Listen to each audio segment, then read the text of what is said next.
It's too bad we didn't name the stall a Lilienthal, since he experienced the first one. Would have made every student pilot pay his or her respects to this first real aviator. And there wouldn't be any confusion today between wings running out of lift and stalled engines.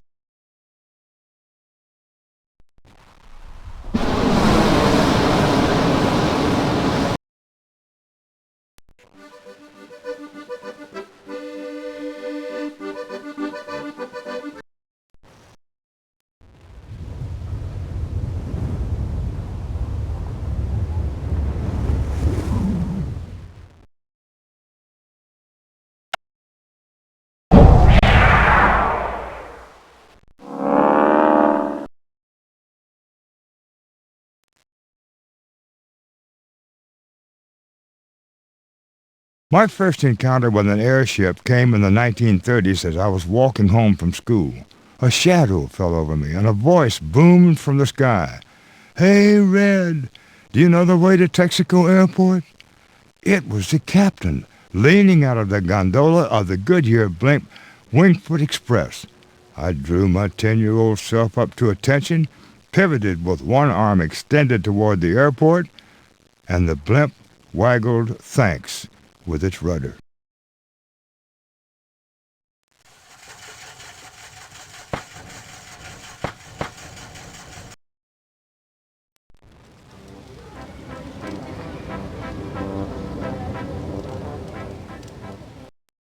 The wind destroyed Count von Zeppelin's first machine so often that Germany held national lotteries to raise money so that he could rebuild those giants.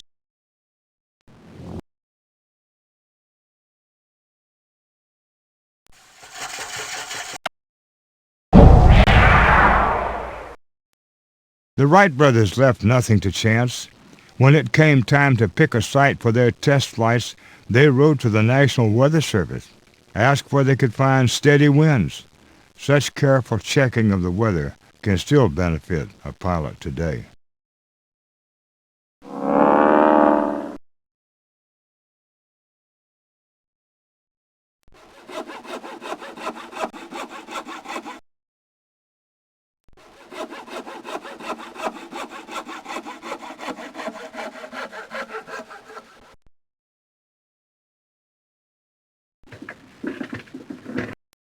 There was little mention of the Wright brothers' success in the newspapers. The first detailed description of their efforts did not appear until March of 1904 in a publication that was called The Gleanings in Bee Culture.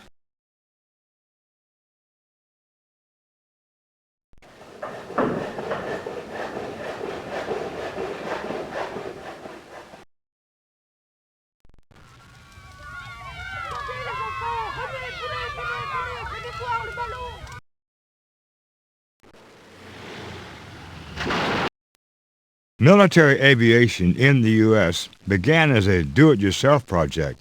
Late in 1909, the U.S. War Department sent a lieutenant with the Army's Model B military flyer down to Texas with orders to assemble the airplane and to teach himself how to fly it.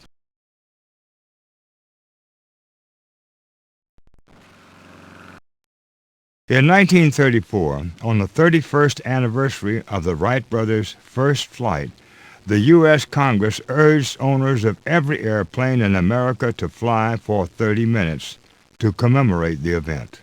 More than 8,000 aircraft took to the skies in tribute.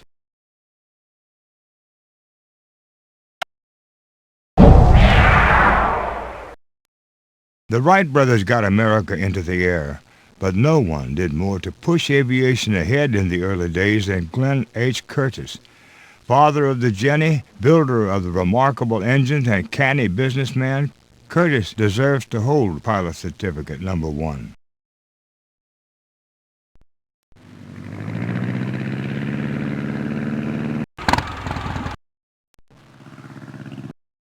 Curtiss also invented the third axis of control, which was not available on any airplane until Curtiss built it. Curtiss and Wright were involved in a litigation that lasted all the way up until the beginning of World War I. The Wrights said you have to pay us $1,000 a day to fly anything. Curtis said nonsense. The war more or less caused the argument to be forgotten.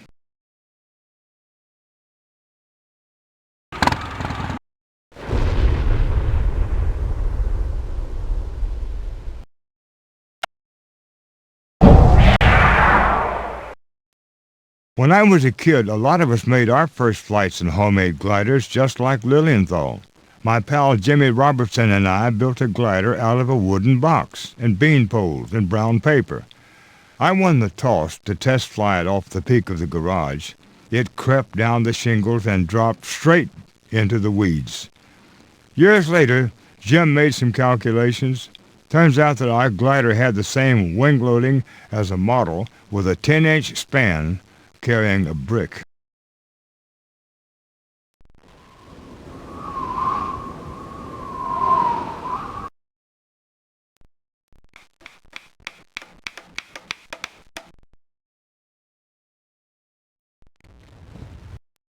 One moral of the story about Daedalus and Icarus is as valid today as it was in ancient times.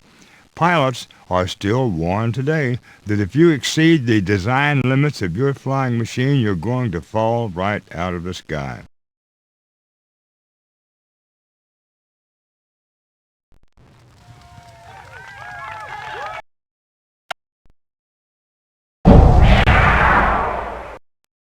Those first balloons were the UFOs of their day. Just imagine having a huge blob float out of the sky, land there in the town square, and seem to melt as it sighed its last breath of air.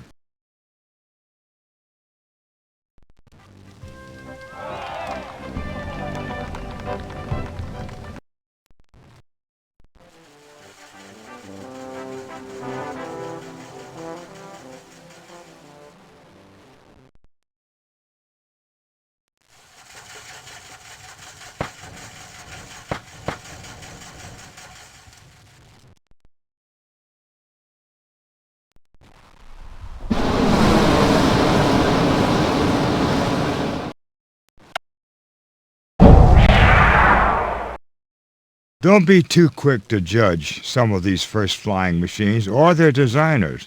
Like nature, inventors sometimes hit on an unlikely-looking combination that works just fine, like the platypus.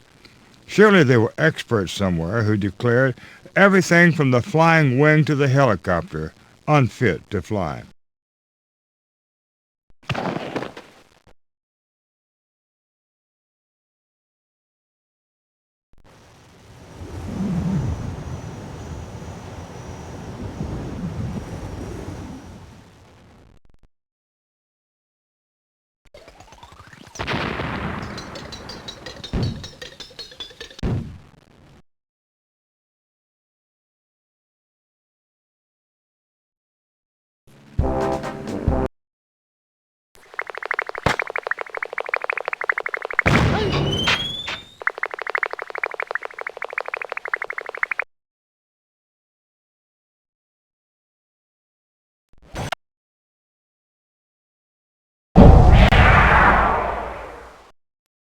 Like most great leaps in aeronautics, the first rocket flights were made by dedicated inventors working alone, spending their own money.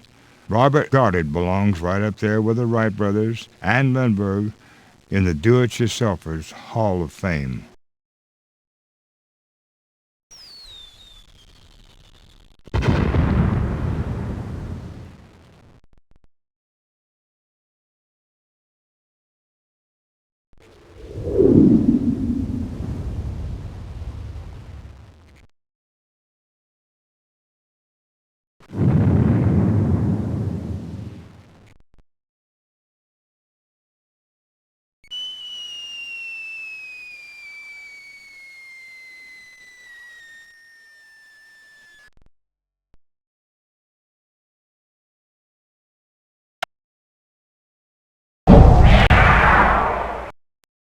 At the most unexpected times and places, you might see a bright balloon drifting silently overhead. Show me a person who does not stop and follow it with their eyes, and I'll show you someone whose soul could be pronounced dead.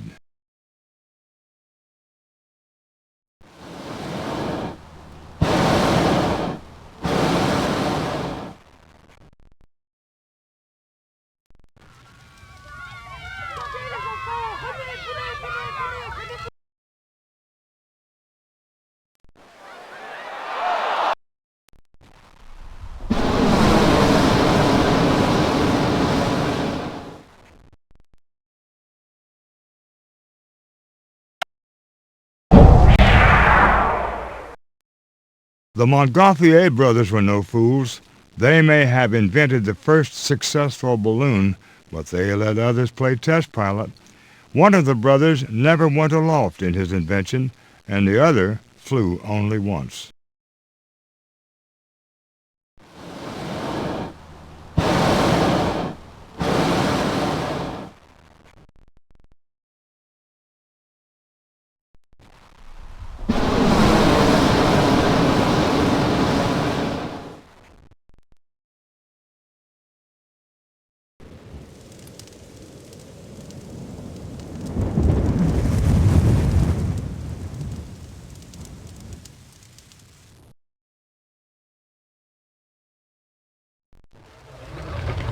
Mon Dieu, vous effrayez les animaux!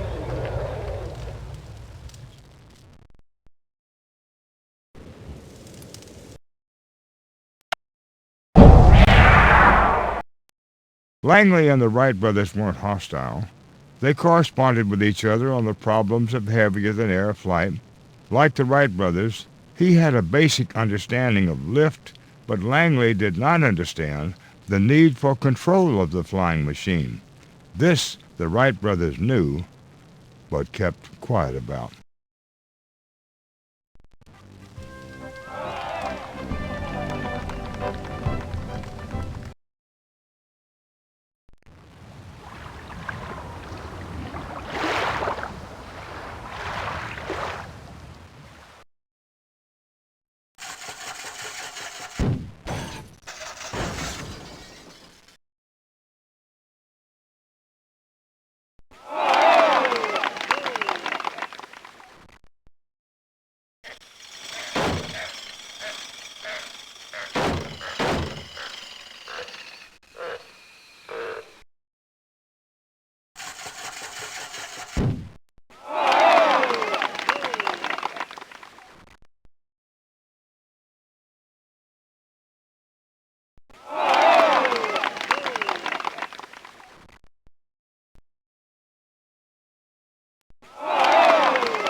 Langley's well-organized experiments got a lot of press coverage, thanks to press releases from Smithsonian.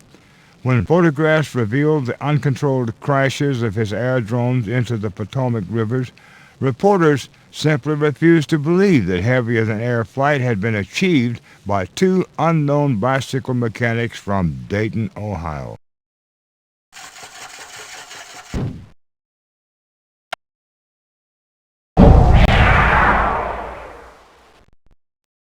The German, British, and American navies seemed to be fascinated with dirigibles, although they were slow and could carry a little load.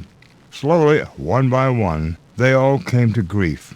But the Hindenburg's fiery death only ended the age of Zeppelin airliners. They lived on as military machines for another 30 years.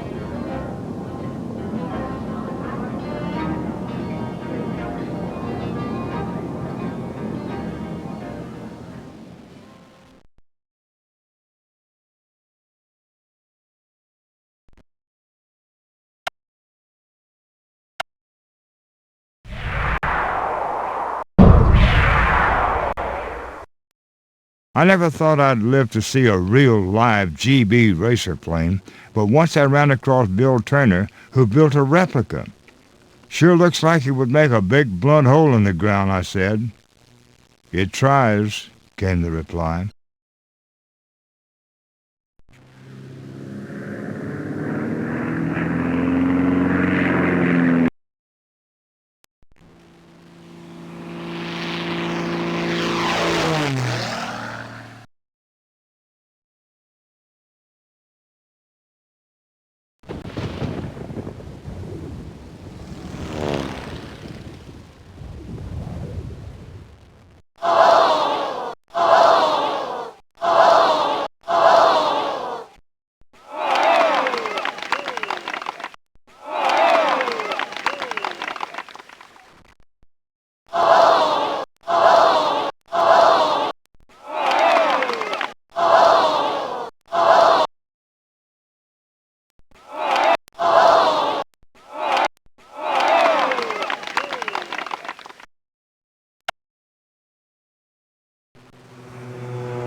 Being the first isn't always easy to prove.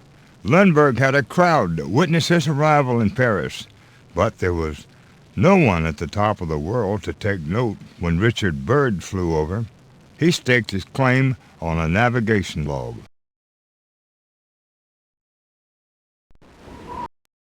Richard Byrd achieved more important firsts than any other aviator without being the primary pilot on any of his important flights. Byrd, whose flying skills were somewhat suspect, actually acted as a navigator.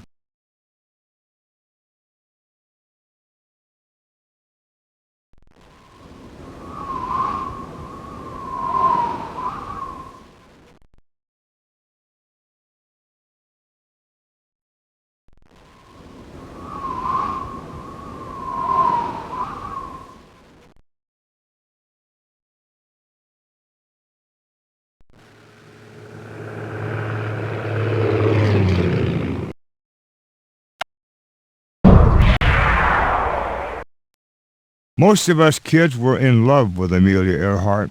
She was valiant and virtuous and beautiful. Some of us still grieve when we hear her name, even these many years later.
Amelia Earhart landed in an Irish pasture after her solo flight across the Atlantic, and instead of being greeted by an adoring crowd like Lindbergh, she was welcomed by a farmer and his herd of cows.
Almost as soon as they were invented, balloons soared to mountain peak heights. Airplanes took their time gaining altitude. The Wright brothers needed nearly 3 years to coax their flying machines to the heady height of the treetops. Liftoff. Liftoff. 30 minutes after the hour.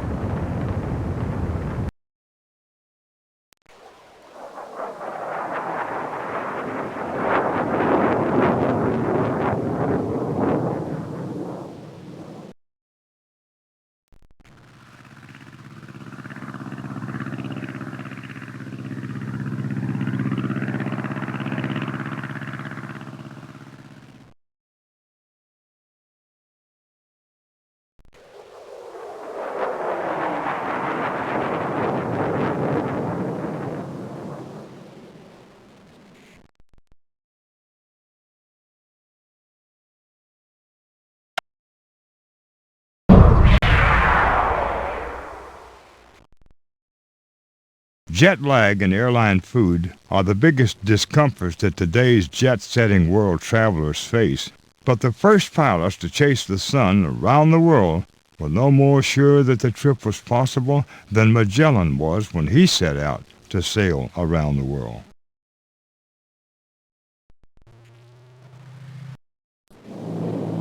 The Douglas World cruisers took a roundabout route around the world. Unable to fly long stretches over water, they flew around, not across the world's great oceans, straying from coastlines only when absolutely necessary. The 6-month ordeal of the Douglas World cruises included just 363 hours of actual flying. Storm damage, balky engines, broken bones meant that the planes and the pilots spent most of this trip mending.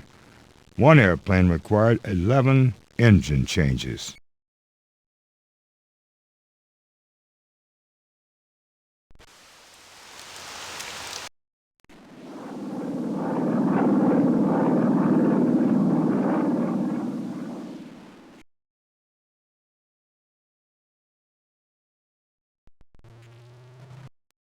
Wiley Post was blind in one eye, affecting his depth perception. He compensated by using telephone poles and buildings as guidelines. If they ever changed the height of a phone pole or a 2-story building, I'd be in trouble, he said. That's how I sight myself in.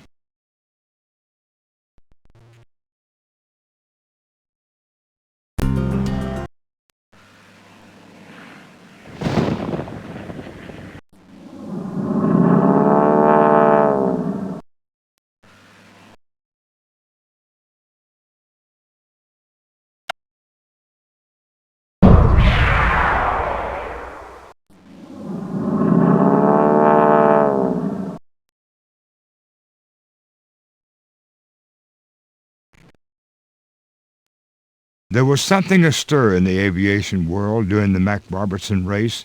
A pair of airliners gave a purpose-built racer a run for its money. And those with an eye to the future could see a time when airliners, not racers, would rule the skies.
It took Cal Rogers 49 days to cross America by air.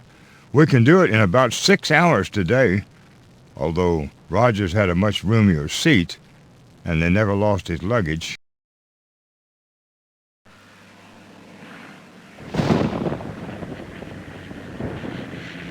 Cal Rogers' 1911 cross-country trek in the Vin Fizz started with great fanfare in New York on September 17th when he took off, ready to follow a support train all the way to California.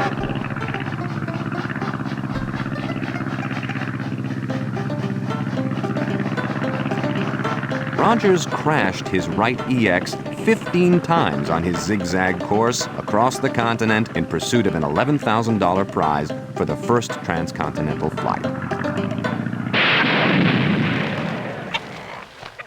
Along the way, he plunged into a chicken coop, dodged thunderstorms,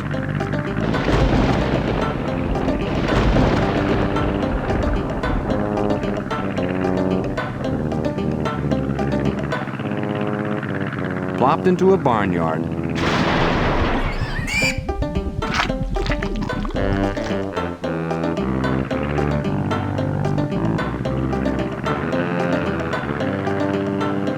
and survived an engine explosion.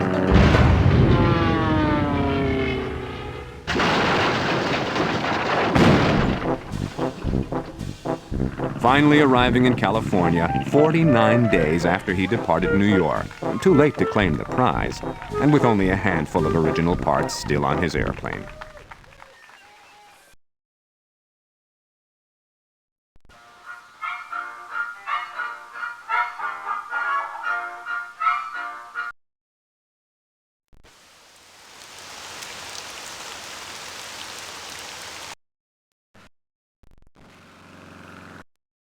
Kelly and McReady had to be skilled mechanics as well as pilots. Right after takeoff, Kelly had to remove, repair, and reinstall a bulky voltage regulator while working in an open cockpit.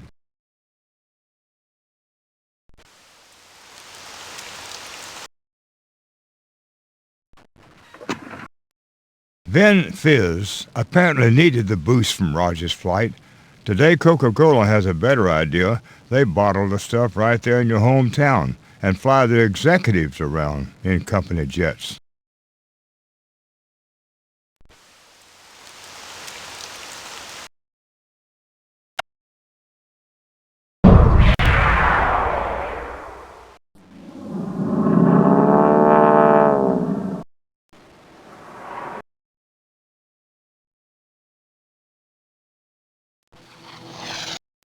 Orville Wright lived to see airplanes break the sound barrier, just 44 years after he and his brother took the first airplane aloft.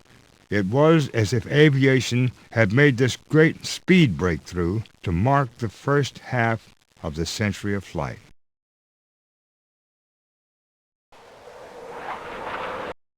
An airplane moving through the air makes waves, like a boat traveling through water. At relatively low speeds, the airplane simply pushes the air aside. But as it approaches the speed of sound, the airplane compresses the air into a wall, the sound barrier. When it breaks through Mach 1, the airplane forms a sharp cone of air called a shock wave, and where the cone touches the ground, you can hear a sonic boom. An airplane moving through the air makes waves, like a boat traveling through water. At relatively low speeds, the airplane simply pushes the air aside. But as it approaches the speed of sound, the airplane compresses the air into a wall, the sound barrier. When it breaks through Mach 1, the airplane forms a sharp cone of air called a shock wave, and where the cone touches the ground, you can hear a sonic boom.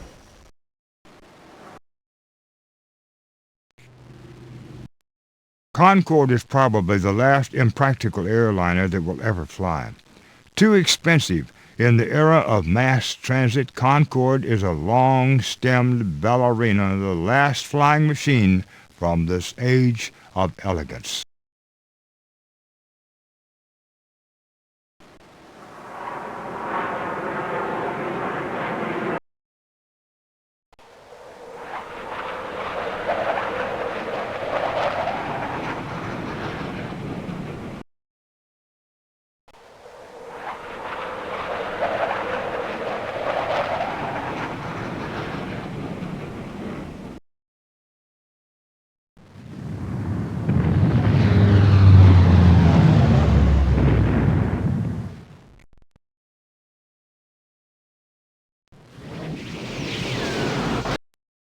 The designers of the Bell X-1 weren't overconfident. As Chuck Yeager noted, the Mach meter in the little rocket plane only went up to Mach 1.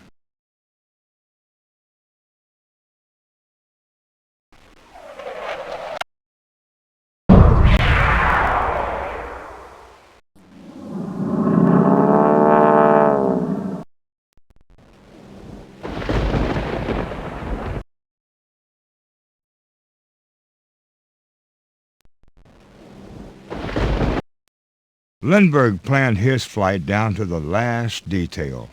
Obsessed by his need to cut weight, he even trimmed unnecessary parts off of his paper charts.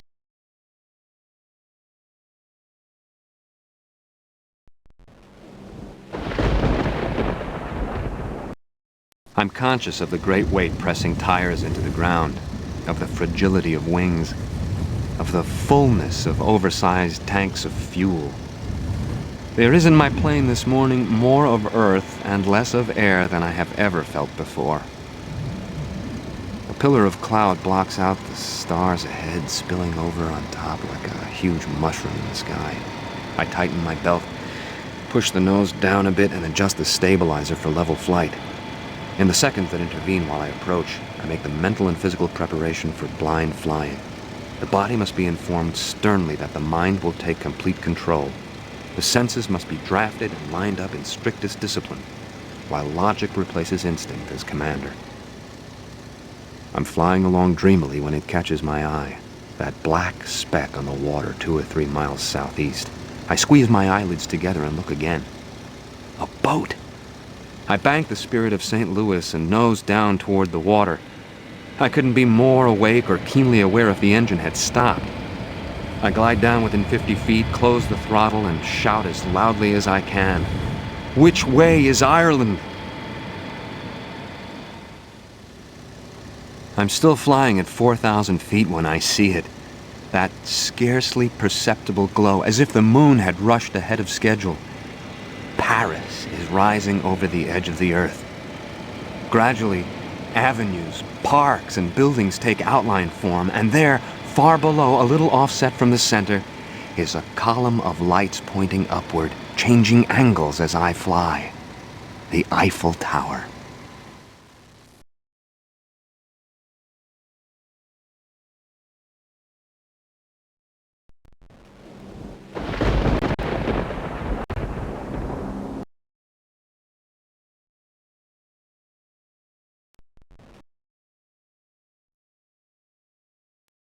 Lindbergh's experience as a parachutist did not win the confidence of the Fokker organization. They refused to sell him one of their airplanes for his transatlantic flight, afraid that he would embarrass them by bailing out at the first sign of trouble.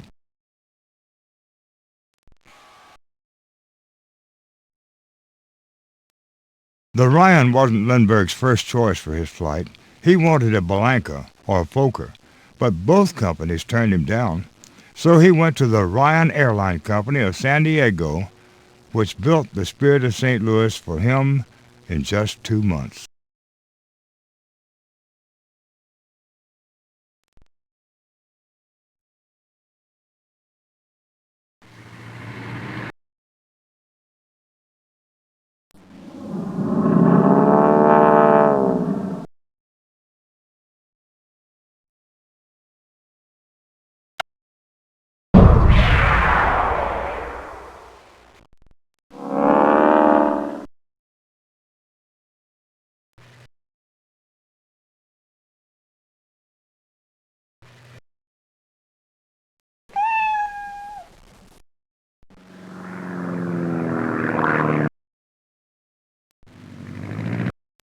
Blériot was probably the first pilot saved by bad weather. His airplane's tiny engine overheated during that channel crossing, and if a rain shower hadn't cooled it for him, Blériot would have ended up in the water instead of in the history books.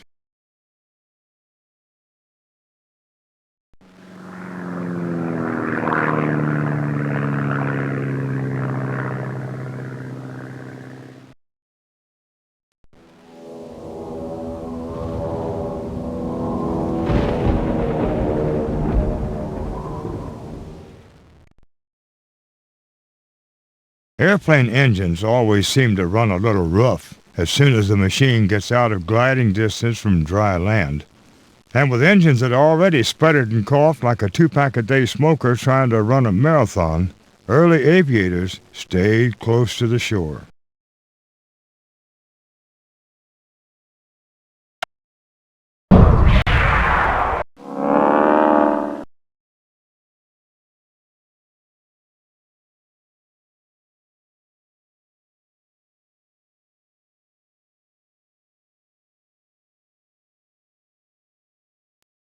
America's first manned space vehicle was really an X-15.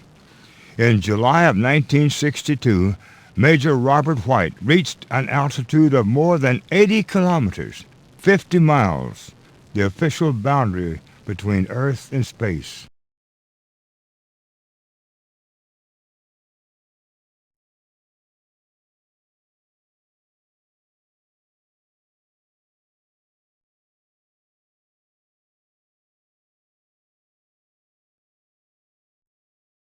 X-15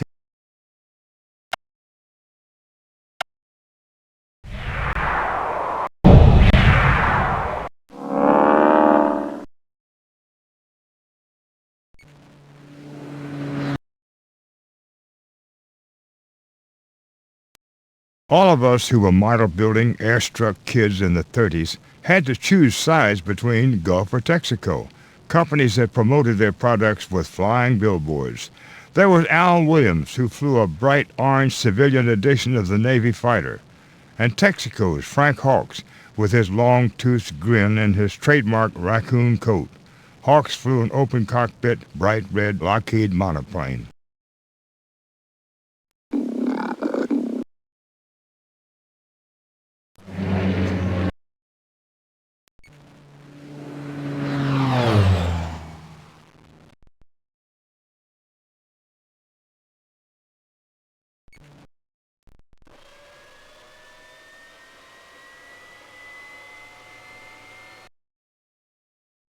Sure, United 28, 98, checking in 350.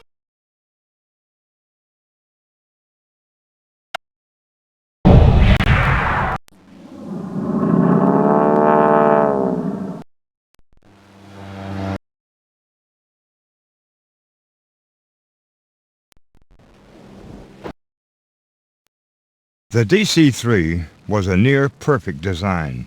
First to make money just carrying passengers, as they still do today, 50 years later.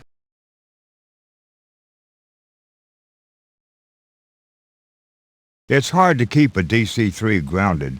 During World War II, mechanics could not find a replacement wing for a damaged DC-3, so they fitted onto it a wing from a DC-2, thus creating the world's only DC-2.5. It flew.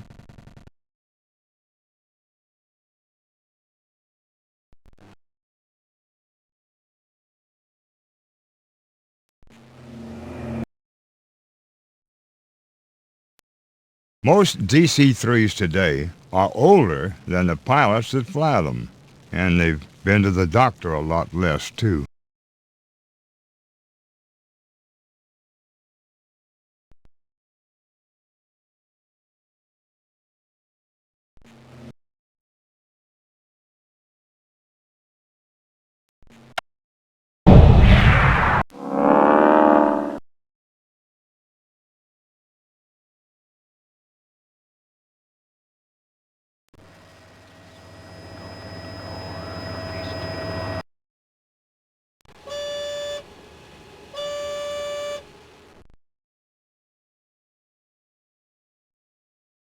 The Berlin Rescuers sometimes go to unusual lengths to save their colleagues. Once a Navy cadet saw a fellow aviator ditch in a bay, and as he circled overhead, he noticed the pilot was unconscious.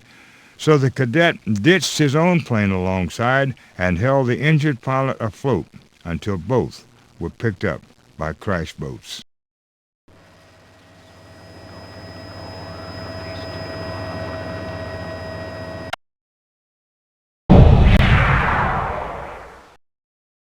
The early airliners did not punch up through the clouds and cruise serenely on top. They slammed and slugged along through the bumpy weather. Airlines still put a six-sack in your seat pocket. Don't be ashamed to use it. Of all the choices, that's the best-mannered thing to do.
Ed McSpadden, a famous bush pilot from Seattle, knew how to divide a load.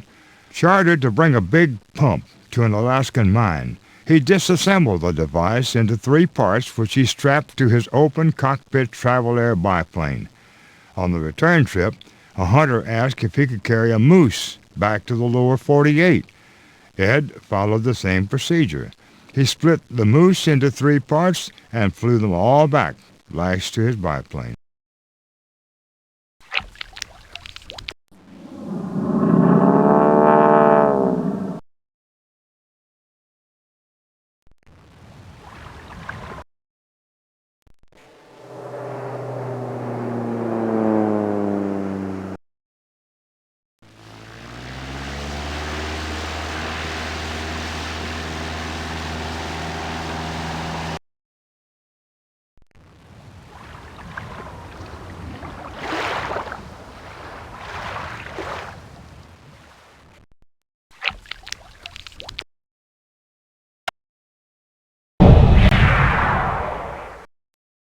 Years ago, I couldn't see how anything as light and fluffy as a cloud could be dangerous. Then, one day I saw a big, fat thunderstorm, green in the center like an ugly bruise in the sky. I tried to fly underneath, and it nearly sucked me up into its belly, like an airplane-eating monster. That was in the days when what didn't kill you made you a better pilot. Believe me, we do it better today. Safely. Terrain. Terrain. Terrain. Seattle Center, Northwest 923. We're out of 1,000, climbing to 15,000. Northwest 923, Seattle Center, resume normal speed, climb, maintain flight level 290.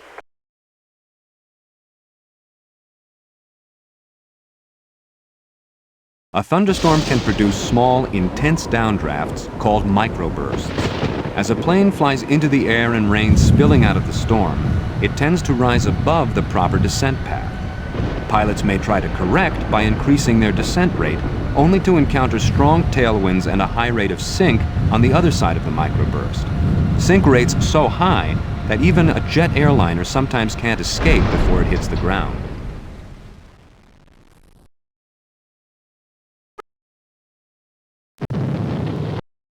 From an old instructor, I picked up the habit of always giving each propeller blade, the wingtip, the tail, a firm, friendly shake before takeoff.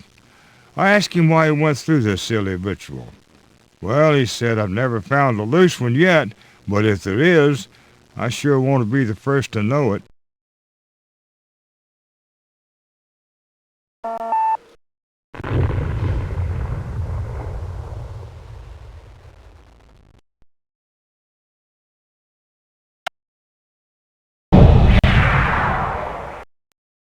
Igor Sikorsky had one of the most brilliant minds in aviation.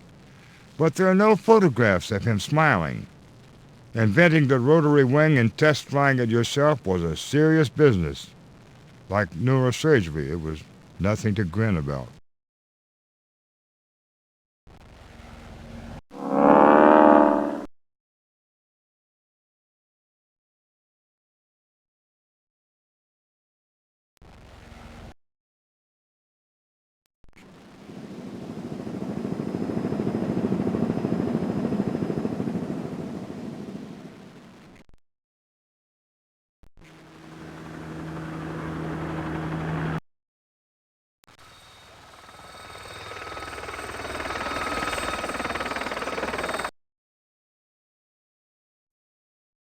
The twist.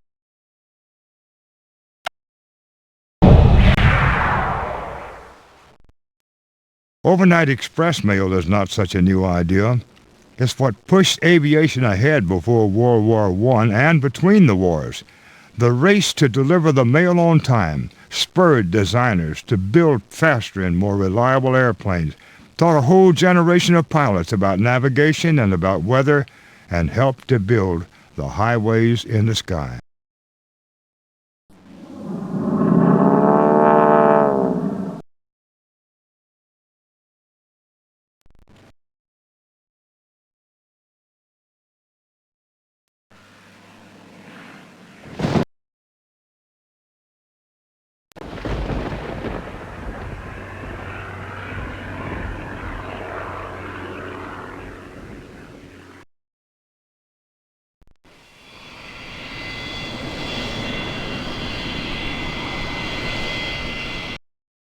Air freight isn't such a new business. The world's first cargo flight took place on November the 7th, 1911 in the U.S. Philip Parmalee, flying a Wright Model B biplane, carried a bolt of silk from Dayton, Ohio to Columbus.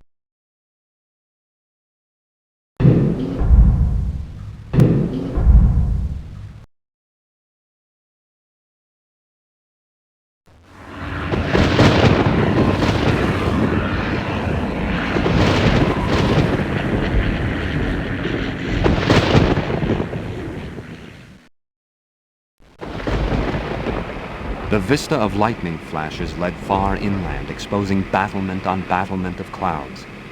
The pilot read his altitude and pressed the controls to bring it down. The engine started thudding violently. To keep a safety margin, he determined to fly a trifle above 2,000, staking his altitude as a gambler risks his fortune. Leaning to his left, he sought to catch those vague gleams which even on the darkest nights flit here and there. But even those vagrant gleams were gone. At most, there lingered patches in the mass of shadow where the night seemed less opaque. Airmail pilots could have been more comfortable in an enclosed cockpit, but even in streamlined airplanes like a monomail, pilots flew by feel. The feel of the wind in their faces, the sound of the engine, and by the seat of their pants.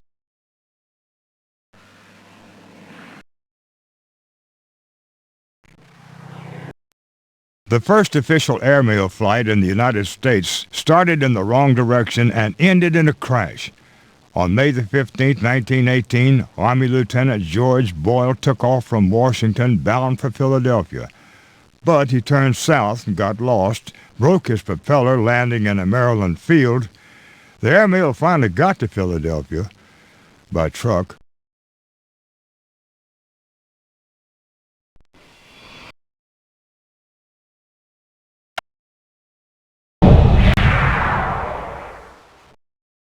The early airliners did not punch up through the clouds and cruise serenely on top.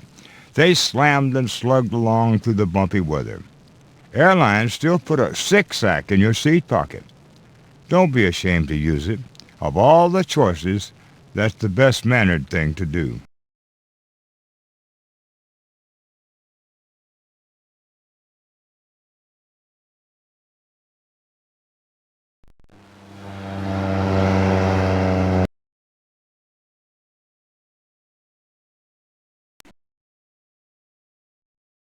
Back in the barnstorming days, none of us really thought airlines would become as practical as railroads. Airplanes were cramped and bumpy and slow.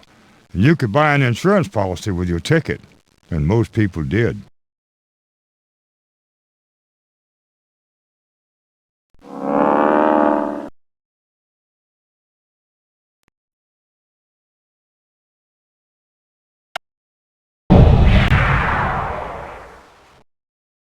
Bigger isn't always better, but there's still nothing that beats the 747 in size or quality. A legendary 747 painted solid orange was lovingly called Fat Albert by its crews. It shuttled daily between Dallas and Honolulu so regularly that no one believed that Braniff had just one.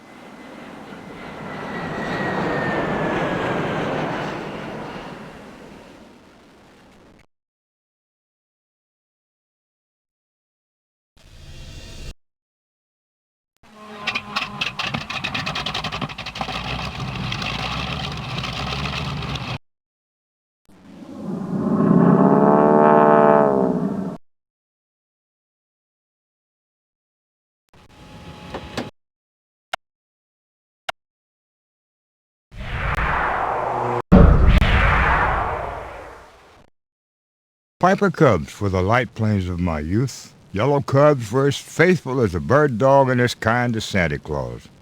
Today, the list of light planes is long, but after 50 years, and with bigger engines and bigger price tags, you can still buy a brand new Cub.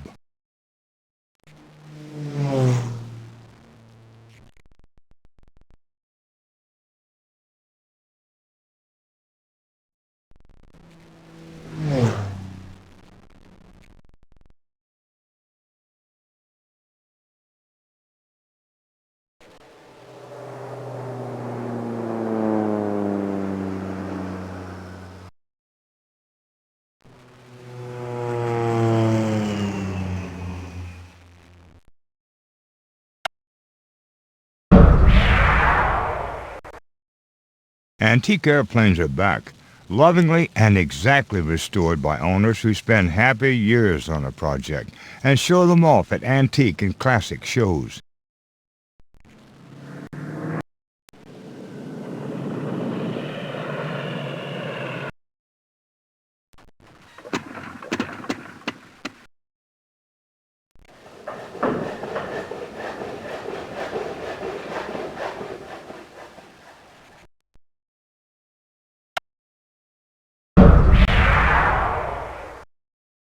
I love to fly aerobatics, riding glory in the sky in an old Stearman biplane. Sometimes I just lay my head back in the cockpit and let out a piercing rebel yell. But as a passenger, I always warn the pilot that my belly can only stand about 20 minutes of that.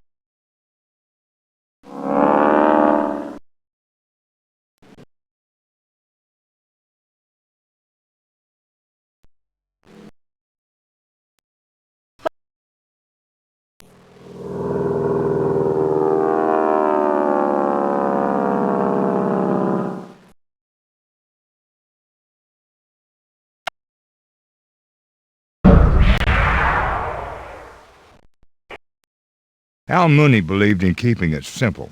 For years, the Mooney had a manually retracted landing gear operated by a long iron handle that rested flat on the floor between the seats. If the pilot unlatched the gear handle while going too fast, it would stiff-arm him right up against the cabin roof until he slowed down.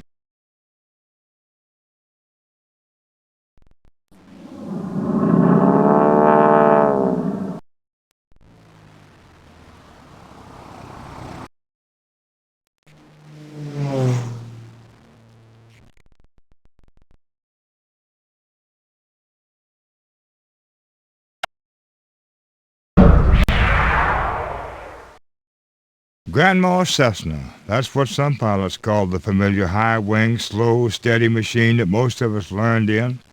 Many move on to newer, hotter mounts as soon as they can, but the Cessna soldiers on, And nearly 50 years after they first rolled off the assembly line, they're still going strong.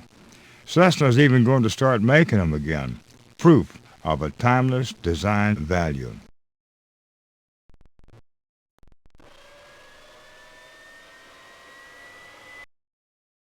Delta 168, runway 34 left, clear for takeoff. 168, clear to go.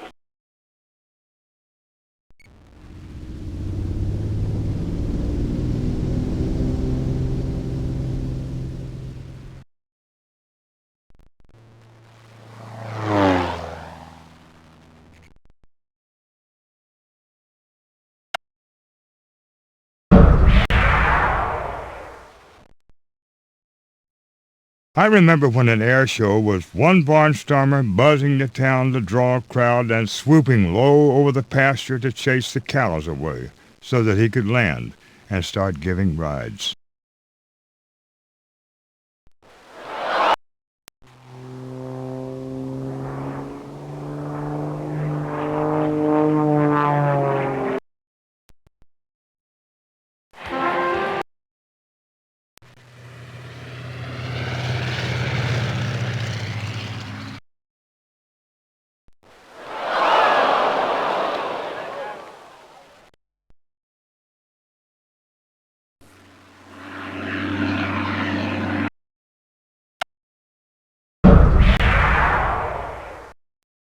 Walter Beech revolutionized the world of biplanes with his Beech 17.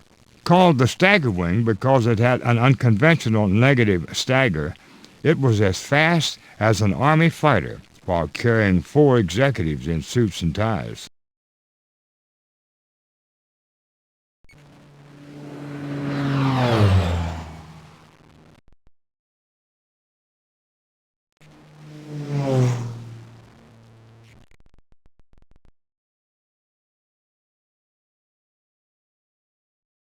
Air 402 to Denver, 705 swelled up to 9,000.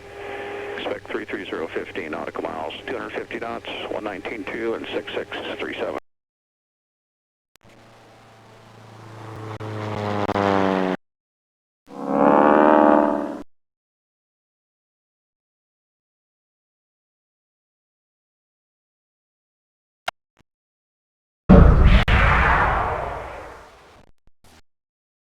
Light plane designs stagnated in the post-war world, but prices kept rising, and a strange thing began up in Oshkosh, Wisconsin.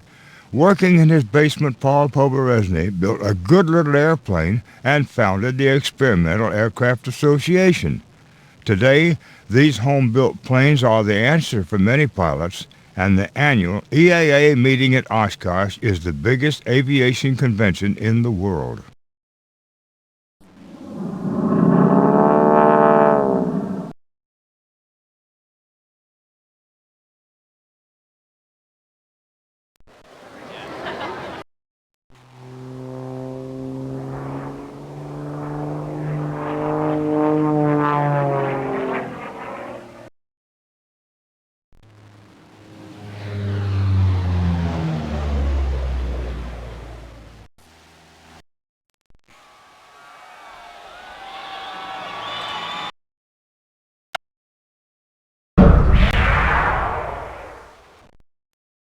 My first airplane ride was with barnstormer Pop Johnson in his Waco biplane.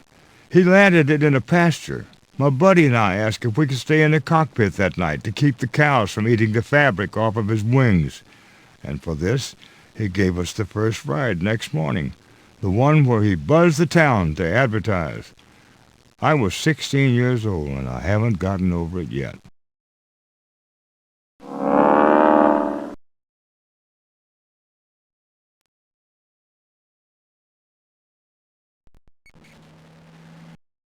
Those early barnstormers have gone winging off into the sunset now.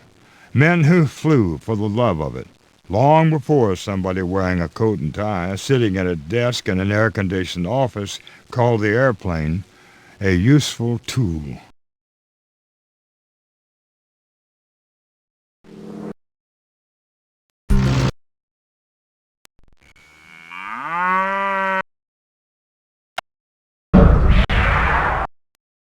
Most airplanes have been developed to pay their way in national defense or carrying cargo or passengers, but there always has been, and still are today, some planes built to fly just for the fun of it. We call them sport planes, which I define as any airplane flown by a sport.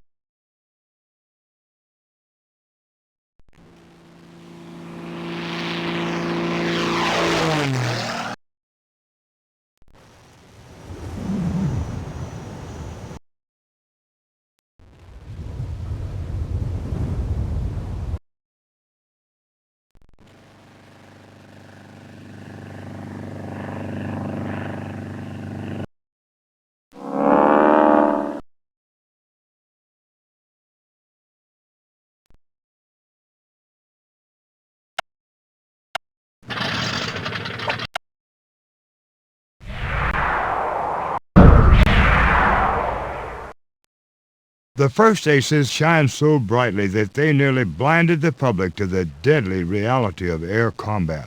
Most of these dashing young men lived less than 2 months after reaching the front, and the losses in some squadrons exceeded 50%.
Anthony Foker's synchronized gun was so effective that green replacement pilots sent up against veteran German flyers were called Foker fodder.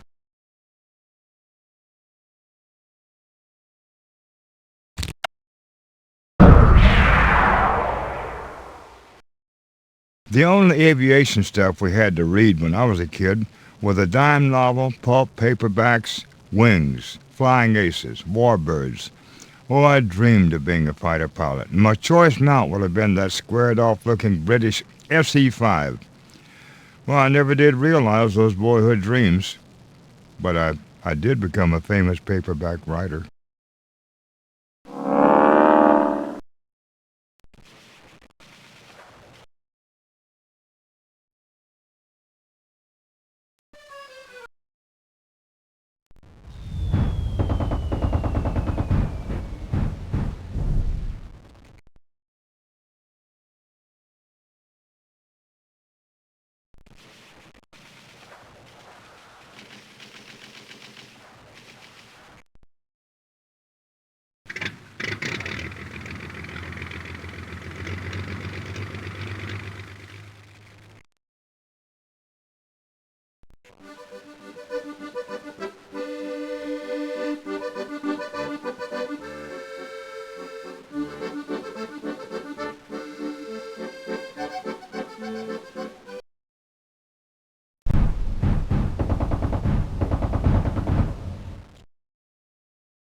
The airplane's initiation in war probably came from John Moisant's aerial circus of 1911. The Mexican Army paid the showman to spy on rebel positions. The pilot's loyalty didn't run very deep. When offered more money by the rebels to keep an eye on the government troops, Moisant's men switched sides.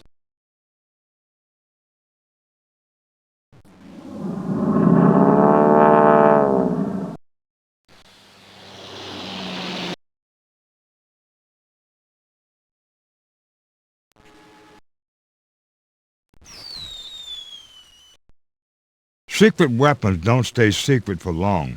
The Germans soon started dropping flechettes too. The Germans stamped their darts, invented in France.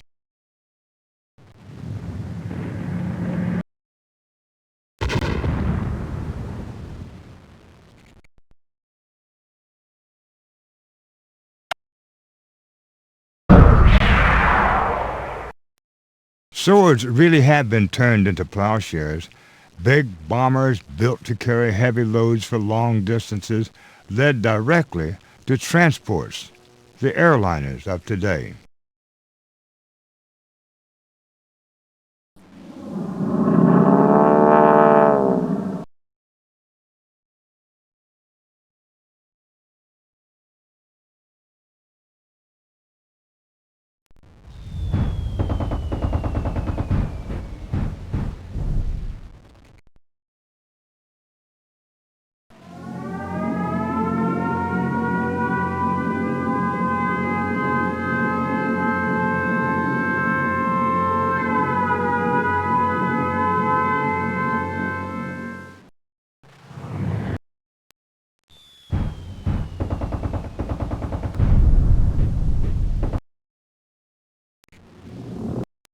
The Handley Page 0400 wasn't noted for its agility. One pilot said it best: when you decide to turn left, you pushed over the controls, went out and had a cup of tea, and came back to find the turn was just starting.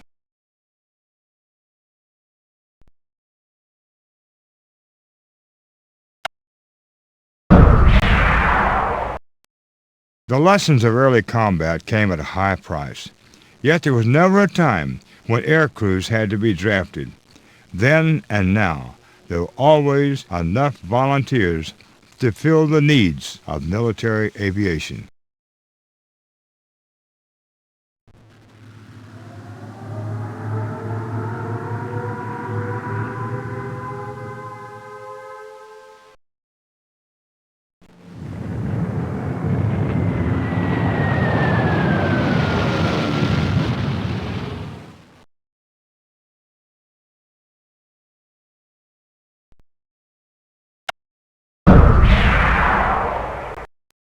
I once visited with an old pilot who flew the de Havilland DH-4 in World War I. They called him the Flaming Four because the big gas tank was right between the front and rear cockpits, and air crews didn't wear parachutes then. He survived the war, and his first peacetime job was flying the airmail. The best plane? The DH-4, but at least this time they gave him a parachute.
Intended to replace the aging DC-3, the C-46 suffered from growing pains.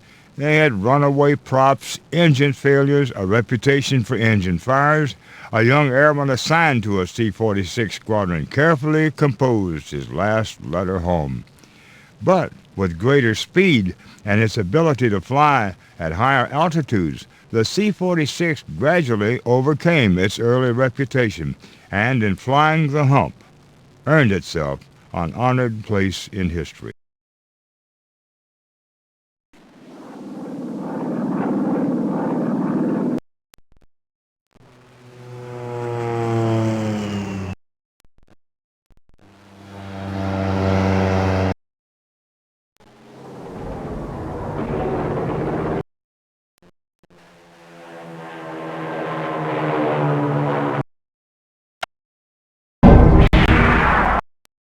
There's an old flying song that begins, "Oh, there are no fighter pilots down in hell."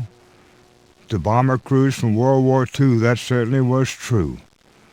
Those escort pilots were like angels, every one of them.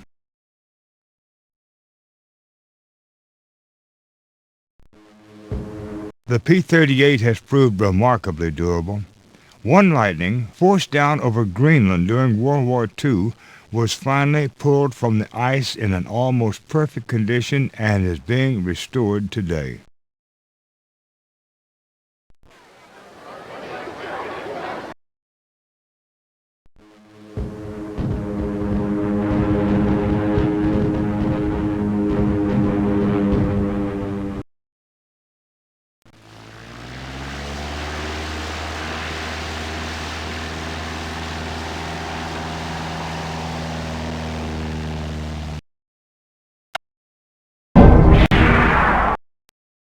LeMay's crews flew the Boeing B-29 Super Fortress, the high-tech flying machine of its day. It had pressurized crew compartments, remote-control gun turrets. It had so many gizmos that the crews dubbed it the Flying Solenoid.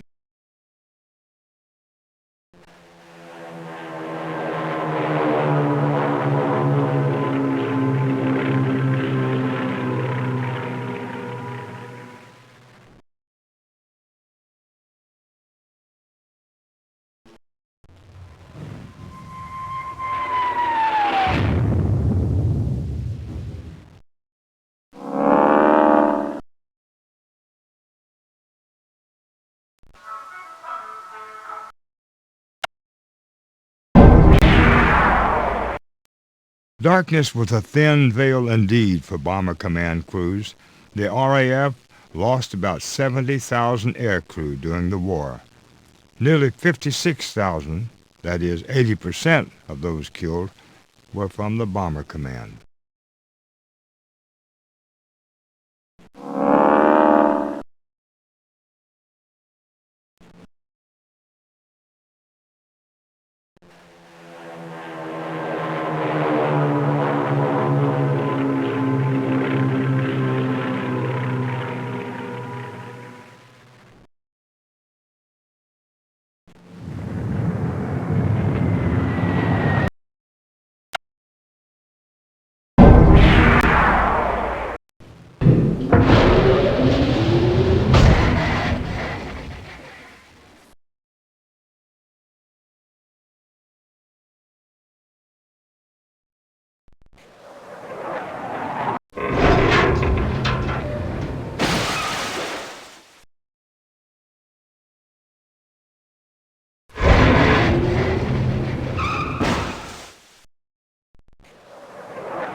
The British had home court advantages during the Battle of Britain.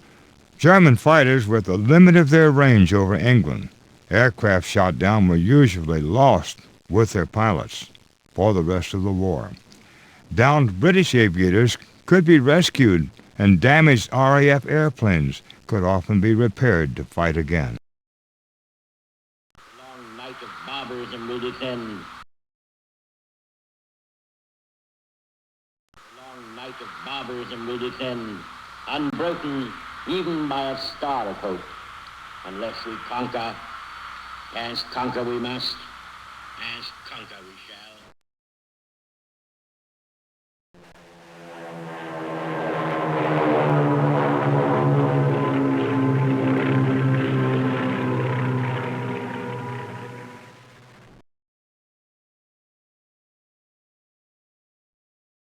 Yes, Stanmore. Both sides often overestimated how many aircraft they had really shot down. There was even a joke about a German pilot announcing on his radio, "Here they come again, the last 50 British fighters."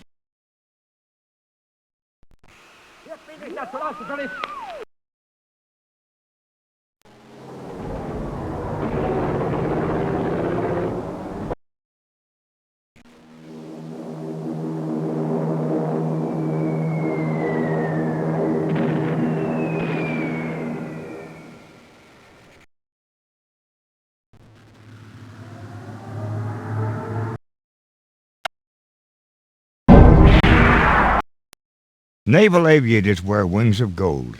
First, they must learn to land a hot, heavy military plane on a deck too small. They cram the throttle wide open at contact just in case the tailhook misses the wire. On takeoff, they're catapulted away at the speed of a cannonball. And while they're looking for the enemy over trackless seas, the ship moves from where it was at takeoff. For all of this, they give the naval aviator wings of gold.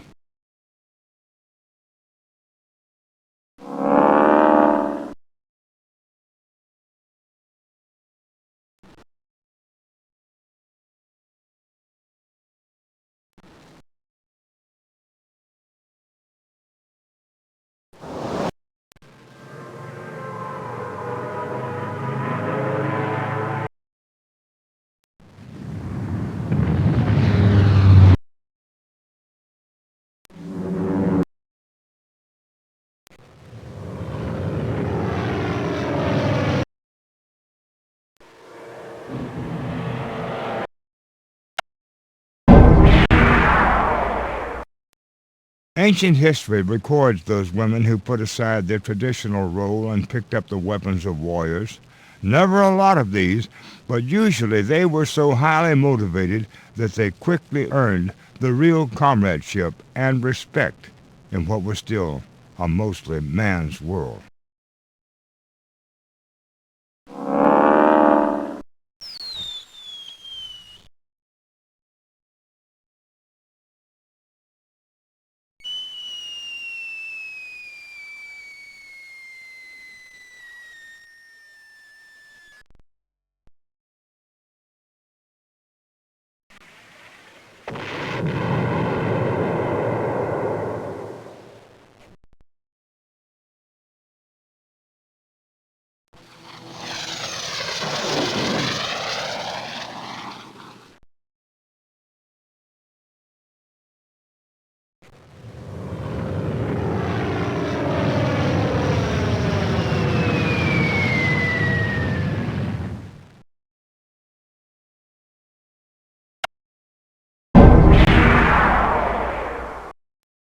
Just look at the stuff the Germans did best. The cantilever wing, steel tube frames. At the end of the First War, the Fokker D-8 monoplane was about as clean a design as those at the start of the Second War for us. Our pilots called those the flying razor blades.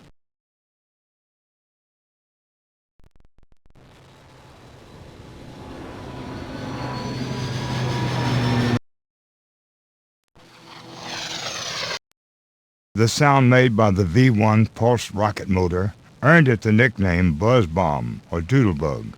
The sound was both terrifying and reassuring. If the engine kept droning, the bomb would fly on to explode elsewhere, but the sudden silence meant the V-1 would fall nearby.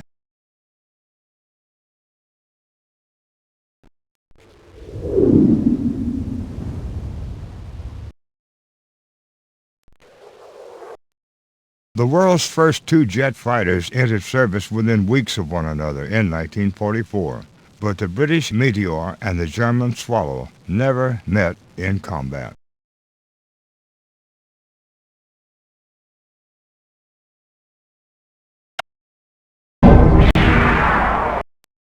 Jimmy Doolittle was the first to fly an outside loop, and he invented blind flying. He won air races. He led the first raid on Tokyo, and ended his career as the commanding general of the 8th Air Force.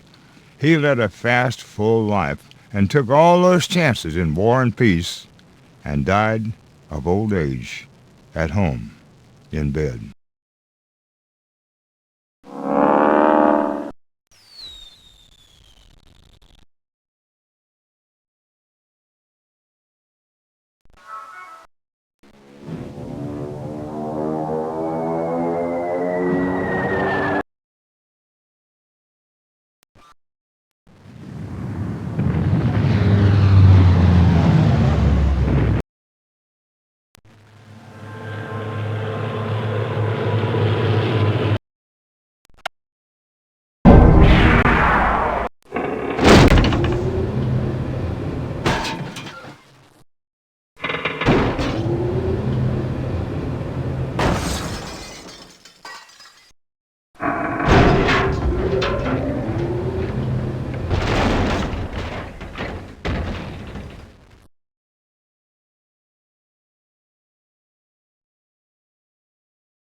One World War I ace made his name shooting down observation balloons. They called Frank Luke the Balloon Buster. And it wasn't as easy as it sounds. Sure, balloons are big targets, but an attacker has to run a gauntlet of anti-aircraft guns around the balloon, which already had the fighter's position and altitude.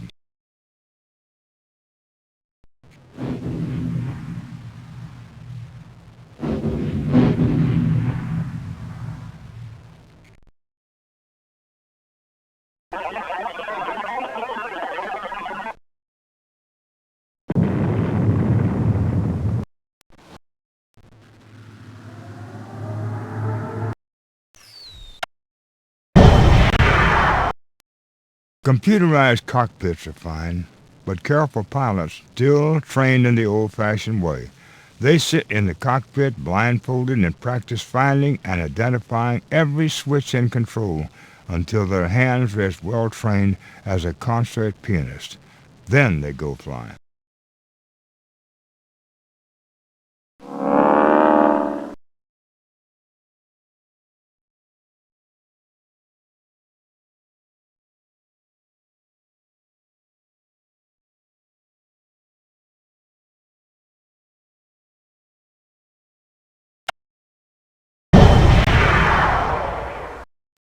Did you ever see a good-looking stealth airplane?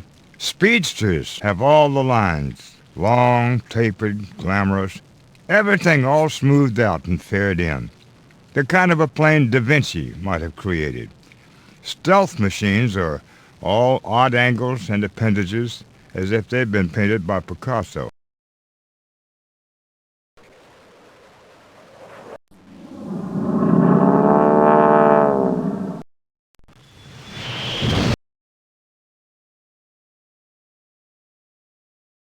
Wolf 721, left intercept the final bearing 222.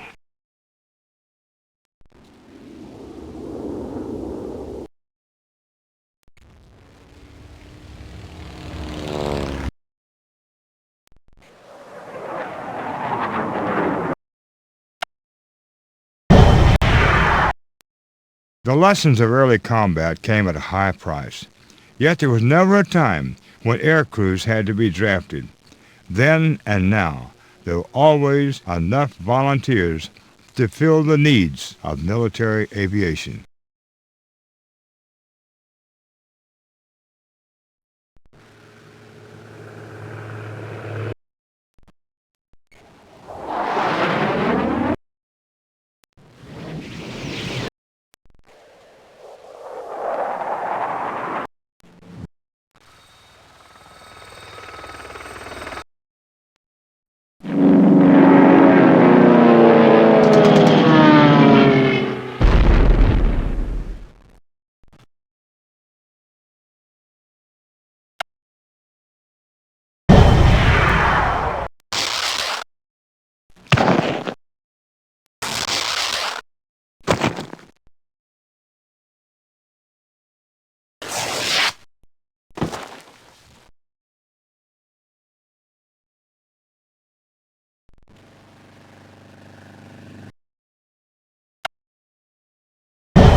Naval aviators wear wings of gold.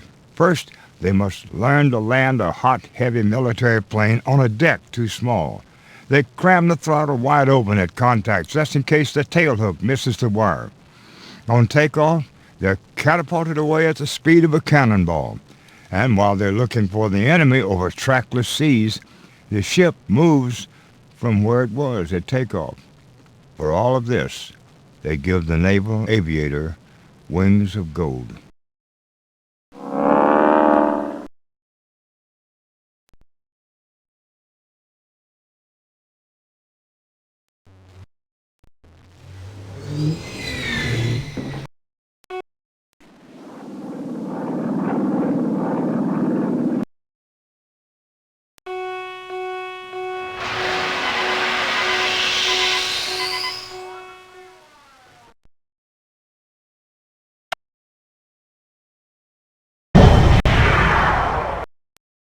Hero-struck kids have always dreamed of being fighter pilots. The lads who qualified, however, were seldom dreamers. They were more often practical and teachable. Such men relish the experience no less, but are mostly silent. Poets and artists among them are rare exceptions.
Air power still hasn't won a war outright, but it comes closest in the desert.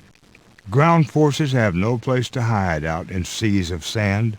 Superior air power was credited with winning major battles, but infantry still had to secure the victory.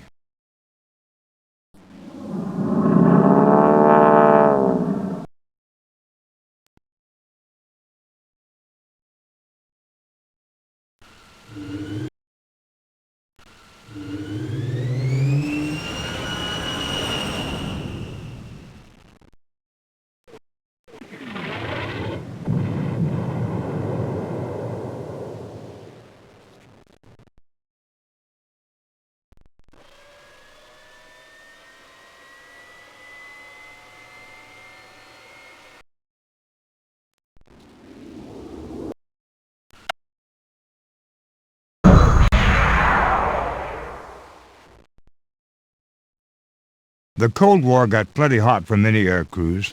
Some of the most serious incidents, events that almost erupted into real battles, took place in the skies. Reconnaissance aircraft blundered across invisible borders. Spy planes got caught snapping pictures. Interceptors hunted down intruders, including an occasional innocent airliner.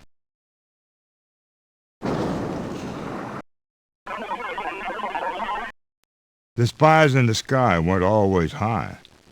During the Cuban Missile Crisis, an RF-101 Voodoo skimmed so low over its target that it was almost hit by a volleyball being tossed by a Russian officer.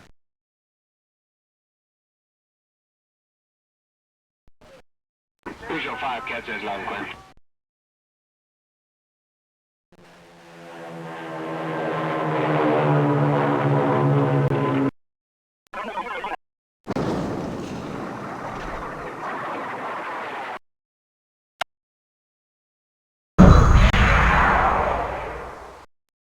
The coming of the jet age did not revolutionize air combat immediately.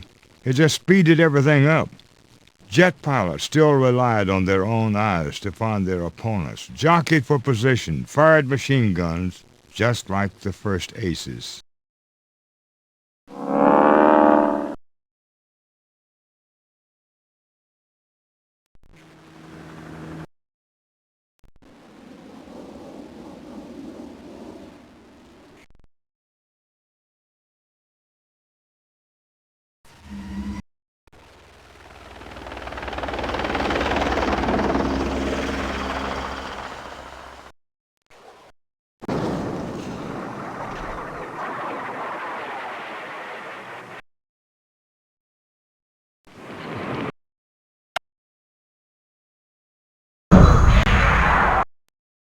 The coming of the jet age did not revolutionize air combat immediately. It just speeded everything up. Jet pilots still relied on their own eyes to find their opponents, jockeyed for position, fired machine guns, just like the first aces.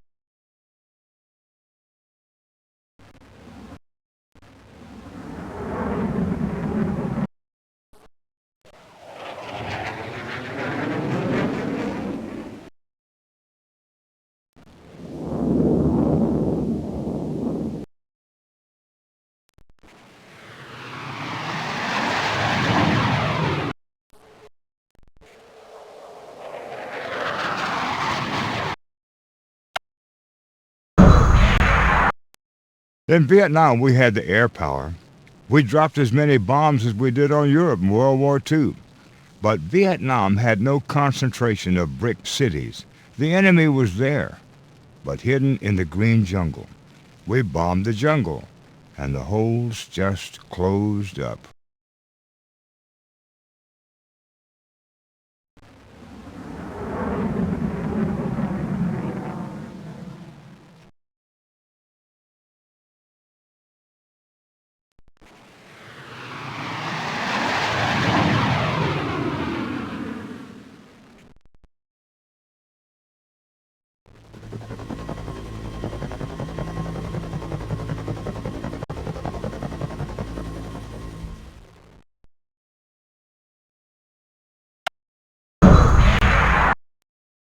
Both the Vulcan and the Harrier have captured the imagination of the aviation world. The Vulcan amazed people at the dawn of the jet age. The jump jet Harrier dazzles today's aviators.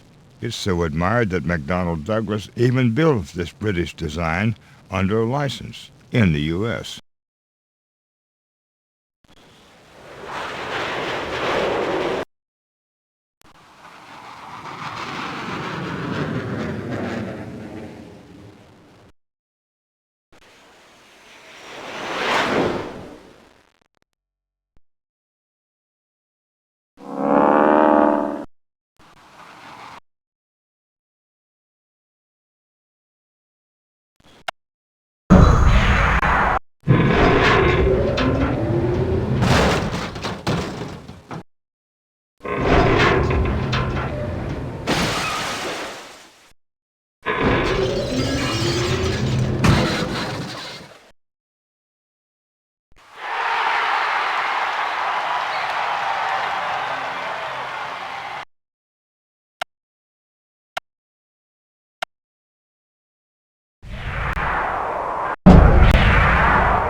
My simplification of Bernoulli's law.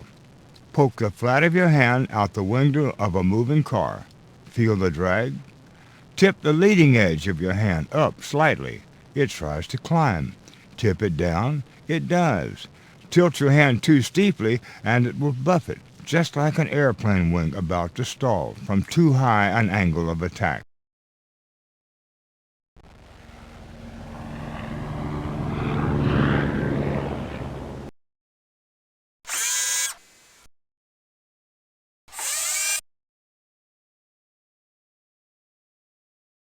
A wing creates lift by splitting the air. Air flowing over the curved upper surface travels faster than the air below, creating an area of low pressure above the wing and relatively high pressure below. This difference in pressure generates an upward force, lift. that balances weight and keeps an airplane aloft.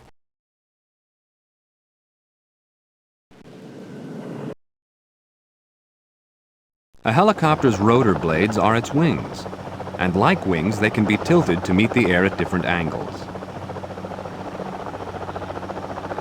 To go up and down, a helicopter pilot uses a control called the collective to adjust the angle of all the rotor blades simultaneously, just as a pilot points an airplane's nose up or down to change the angle at which the wings meet the air.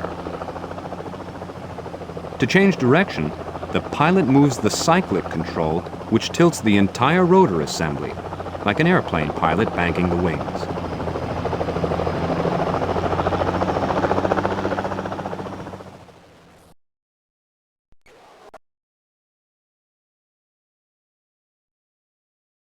When an airplane runs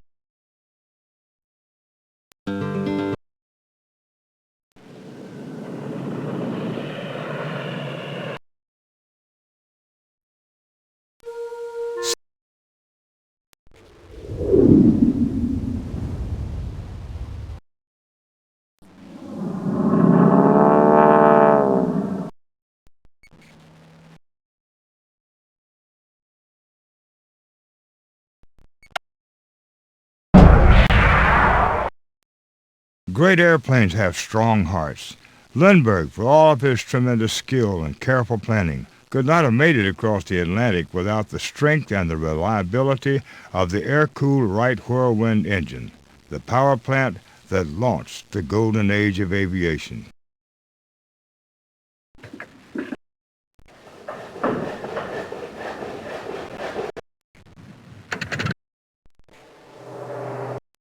Modern airplane engines have 2 spark plugs per cylinder for safety and for efficient combustion. They aren't always easy to maintain, however. The biggest piston engines had around 28 cylinders on them, which meant a tune-up required replacing 56 spark plugs.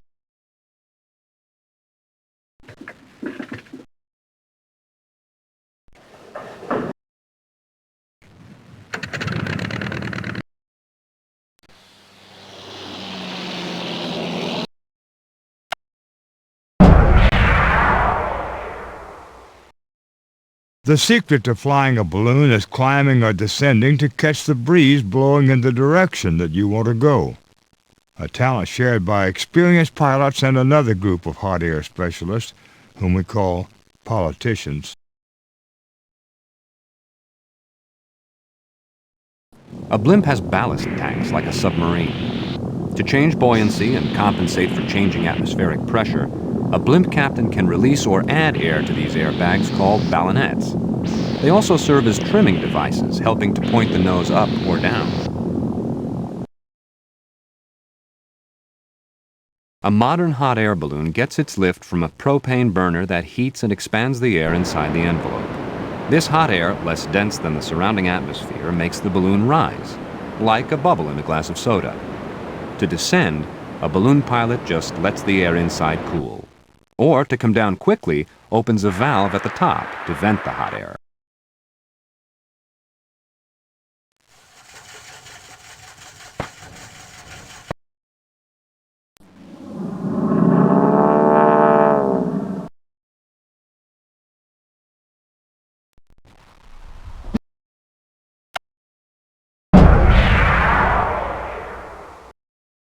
Controls may all work pretty much the same, but each airplane has its special feel. Flying a Piper Cub is like being cradled in your mother's arms. Flying a Stearman biplane is like riding a frisky horse bareback.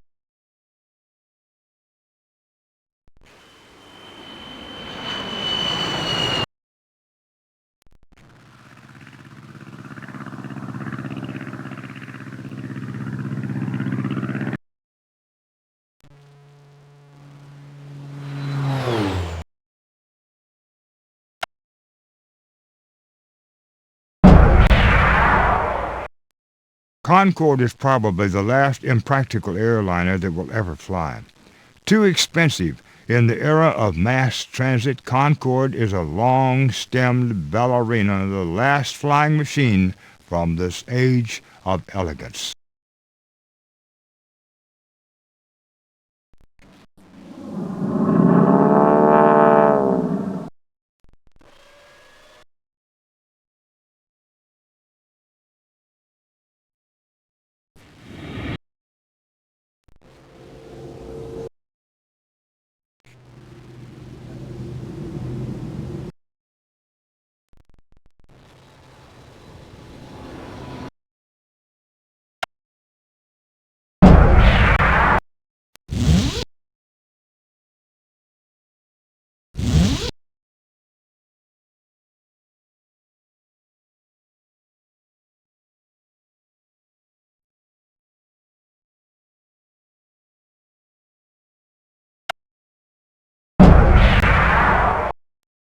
Today, even private pilots in light planes can master blind flying.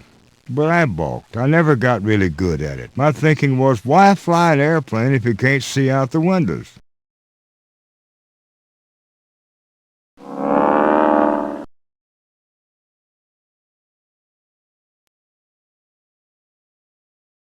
An instrument landing system has two radio beams that guide the pilot to the runway. The localizer defines the center line of the runway.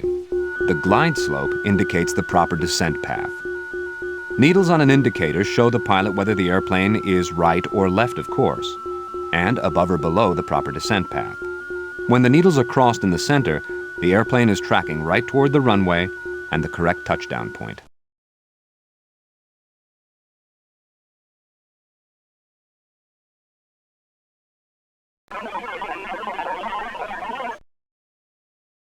Take 10, let's go 4096 out for the right.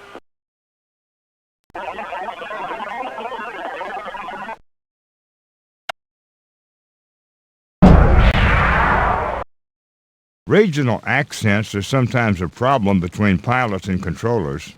Once a New York controller rattled off something to me, and I said, "New York, can you talk like this?" "Negative," barked the controller. "Well, that's how I'm listening," I said. .273 miles, approaching glide path. 730 approach, taking is 1.2, cleared downwind port beam heading 042.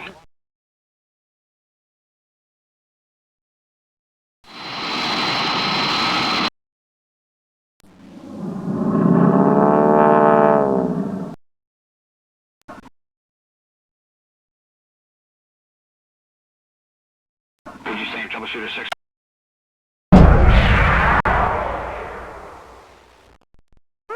Pull up.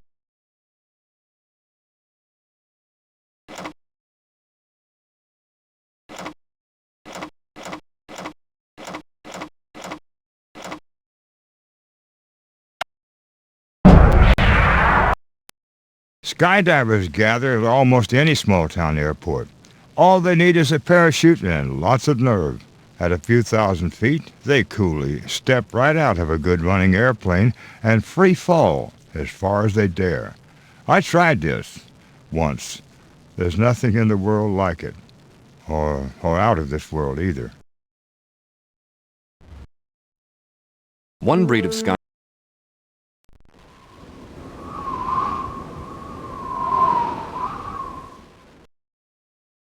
Parachutes have evolved just like airplanes. At first, parachutes were little more than umbrella-shaped pieces of cloth. They slowed the parachutist's descent, but air trapped inside the canopy spilled out unpredictably, making the parachute sway and swing. Later canopies had slits that allowed air to escape and gave the parachutist limited control.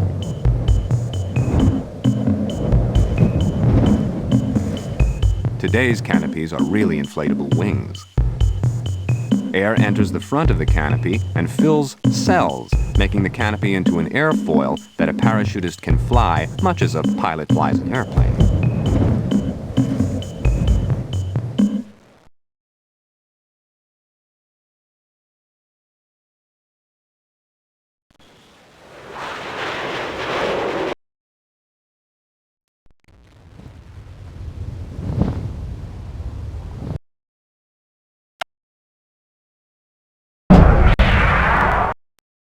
Learning to fly was hard until light planes began to sit level on tricycle gear in the middle 1950s. No surprises, they steer like a car. More sophisticated planes began to adapt retractable wheels for better speed. But there's an old saying about the two kinds of pilots, those who landed gear up and those who will.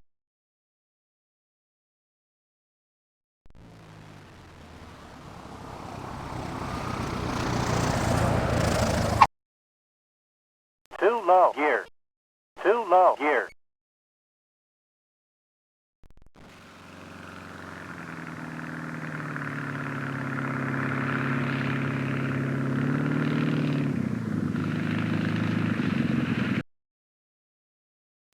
$50. 40, 30, 20, 10.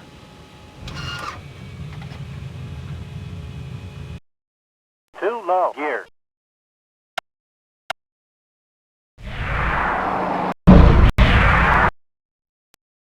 Al Mooney and his brother Art designed and flew the tiny M18 Mooney Mite single-seater in 1946.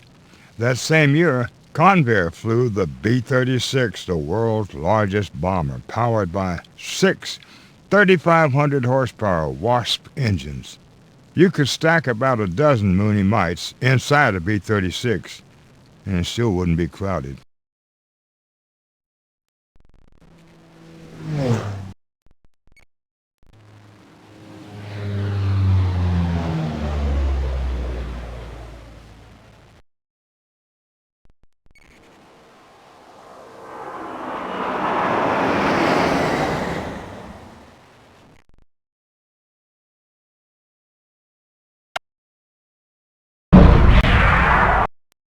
St. X said that airplanes improve not by what is added to them, but what's left off.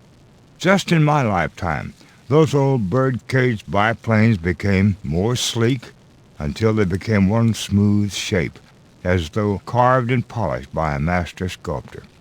And yet, dedicated airplane watchers can always tell them apart, a line here, a curve there.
Back in the barnstorming days, none of us really thought airlines would become as practical as railroads.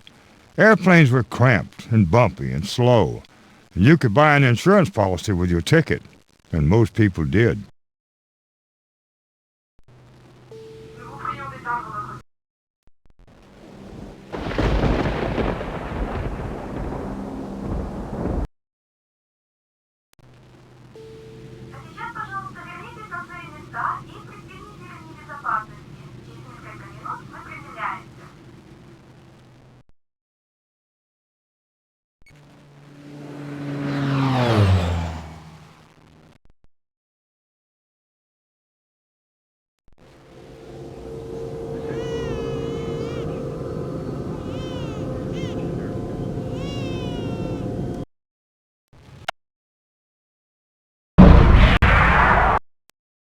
Spies in the Skies was a drama first played out on the Western Front in 1915 with a tethered balloon and a good pair of field glasses. During the Cold War, we got caught with a high-altitude U-2 spy plane, but spy planes are still with us. Some get caught, some don't, and of course, we know nothing about the ones that don't.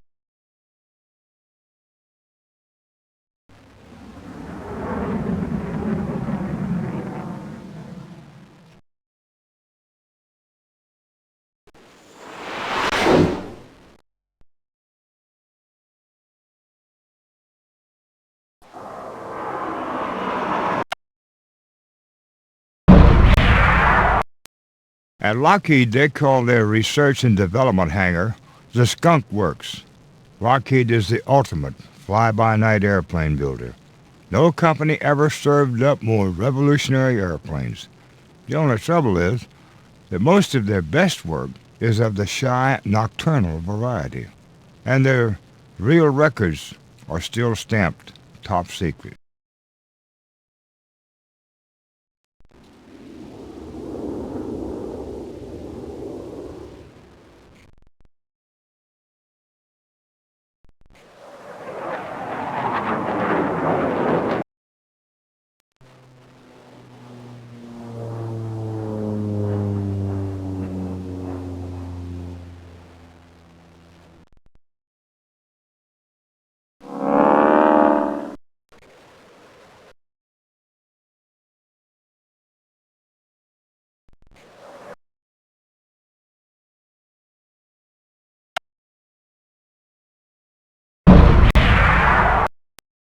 Light plane designs stagnated in the post-war world, but prices kept rising, and a strange thing began up in Oshkosh, Wisconsin.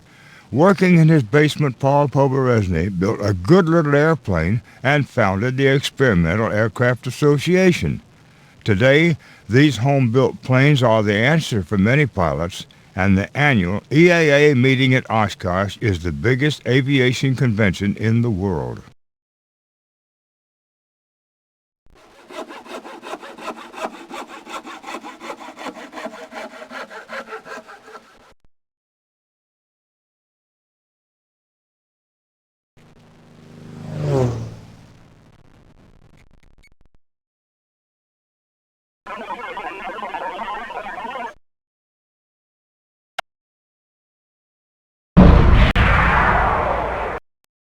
If the Lord had meant for helicopters to fly, he would have given them stiff little wings, like real aircraft.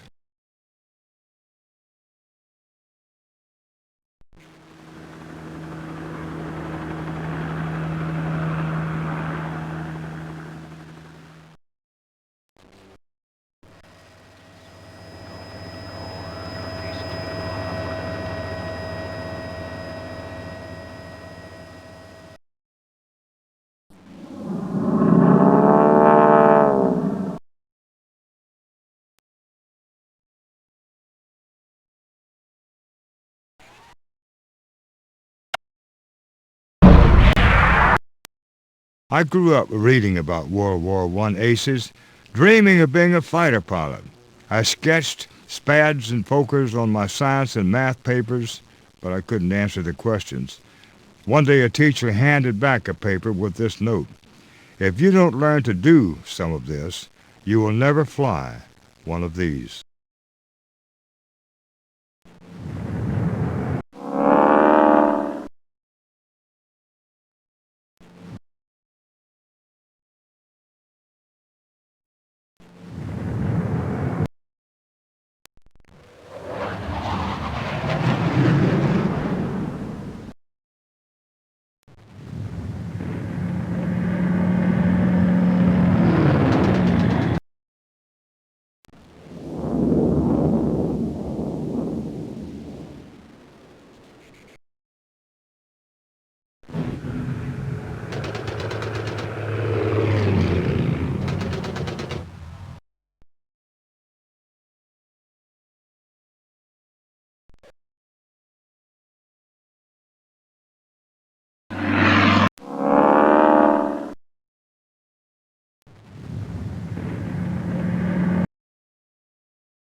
Ironic, isn't it, that bombers, the most awesomely powerful and destructive machines of the war, often had to skulk about at night under intense anti-aircraft fire.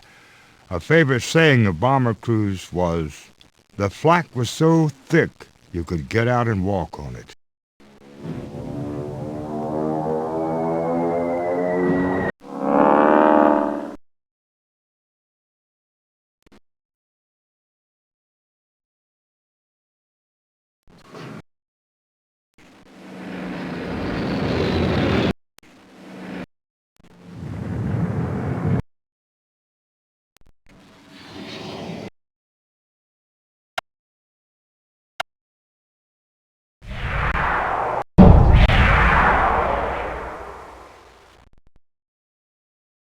All airplanes have trim tabs. These are the smaller control surfaces usually hinged right onto the big ones. With micro adjustments, a good pilot trims his airplane so that it will fly hands off, in perfect balance, like a maestro conducted a symphony orchestra, not with a wave of the baton, but more with just a look or a raised eyebrow.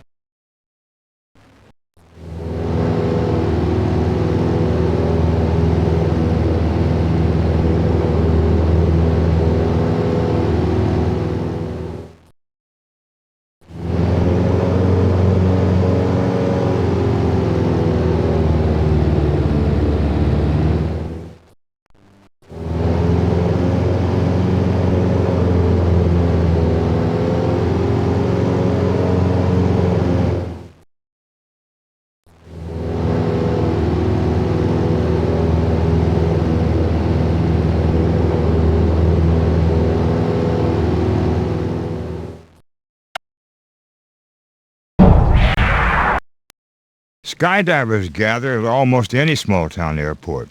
All they need is a parachute and lots of nerve. At a few thousand feet, they coolly step right out of a good-running airplane and free fall as far as they dare. I tried this once. There's nothing in the world like it, or out of this world either.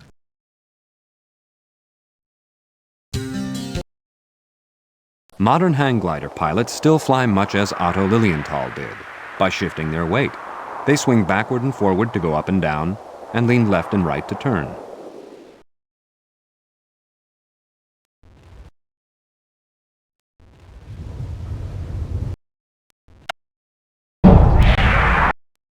Pilots are a romantic lot. We give names of affection to the planes we've come to love. The Tin Goose, the Goonie Bird, Champ, Cub, Connie, Fat Albert. The 105 was called the Thud, and I have a ravishing red-headed daughter whose name is Jenny. Not short for Jennifer, that's long for Curtis JN4.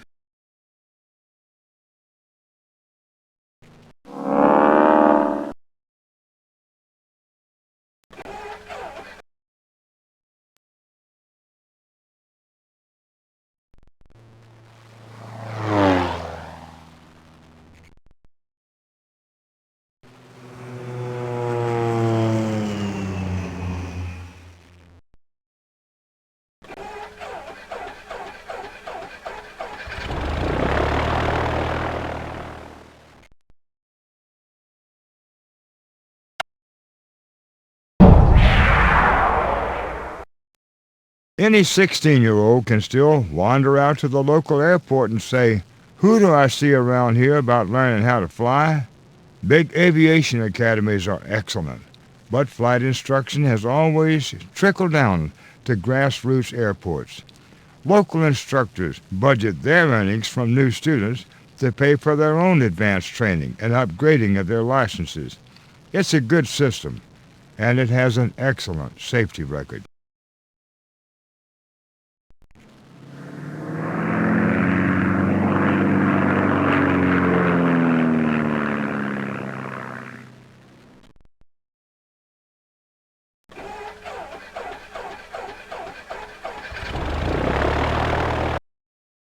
White scarves and leather jackets are fine flying fashions, but smart pilots start with the essentials, like a nice warm pair of flannel long johns. Flying was serious business in aviation's fledgling days. Pioneers like the Wright brothers, Glenn Curtiss, and Alberto Santos Dumont dressed as if they were going to the office or to church. Early airmail pilots were packed up like a fragile vase sent parcel post. Flying in open cockpits exposed them to bitter cold, rain, snow, and a constant, nearly hurricane-force wind. Some pilots were like mountain climbers, always trying to go a few steps higher. Record setters like Wiley Post designed early pressure suits using deep-sea divers' gear as a model. Dressing the part is important to private pilots, too. Essentials include a leather jacket and teardrop sunglasses. Accessorize with a big watch, the more dials the better, and epaulettes. Leather jackets and chinos are fine out on the ramp, but a real pilot always has evening wear handy, just in case the plane needs overnight maintenance. White scarves and leather jackets are fine flying fashions, but smart pilots start with the essentials, like a nice warm pair of flannel long johns.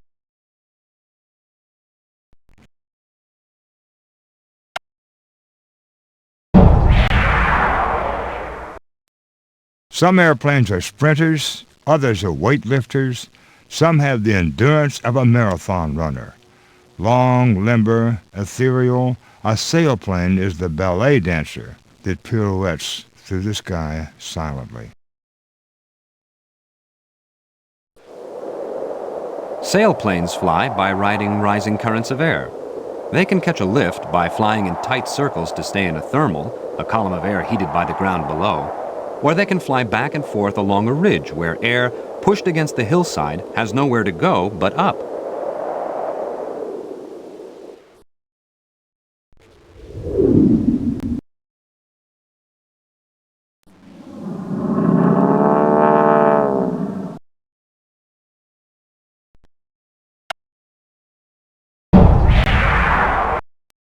I once asked an old hurricane chaser why they used the Lockheed C-130 Hercules instead of other planes to go poking around inside of storms.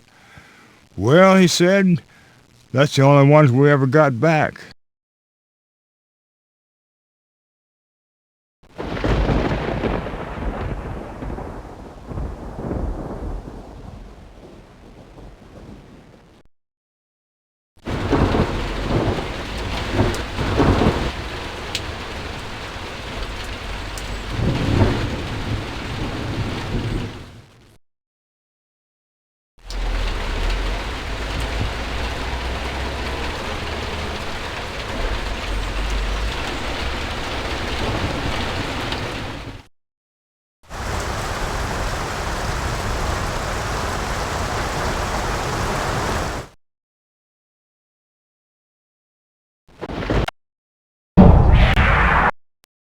Hero-struck kids have always dreamed of being fighter pilots. The lads who qualified, however, were seldom dreamers. They were more often practical and teachable. Such men relish the experience no less, but are mostly silent. Poets and artists among them are rare exceptions. There's only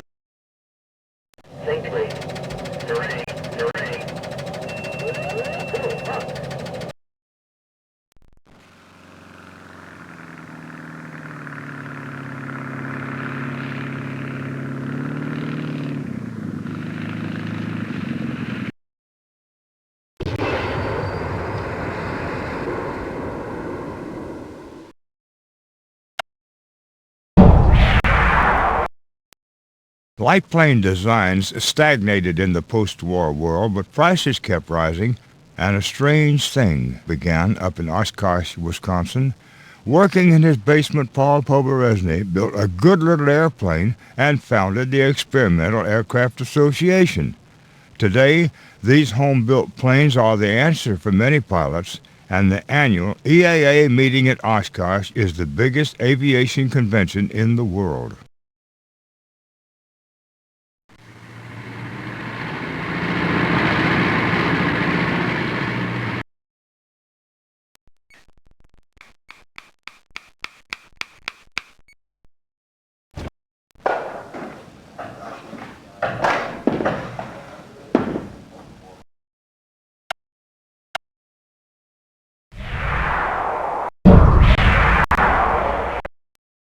Dirigibles once carried small Curtiss fighters aboard. They were launched and recovered from a hook on the top wing which engaged the trapeze hanging from the mother ship. Inventors kept trying this arrangement through the 1950s, but few attempts got past the experimental stage.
Don't be too quick to judge some of these first flying machines or their designers. Like nature, inventors sometimes hit on an unlikely-looking combination that works just fine, like the platypus. Surely there were experts somewhere who declared everything from the flying wing to the helicopter unfit to fly.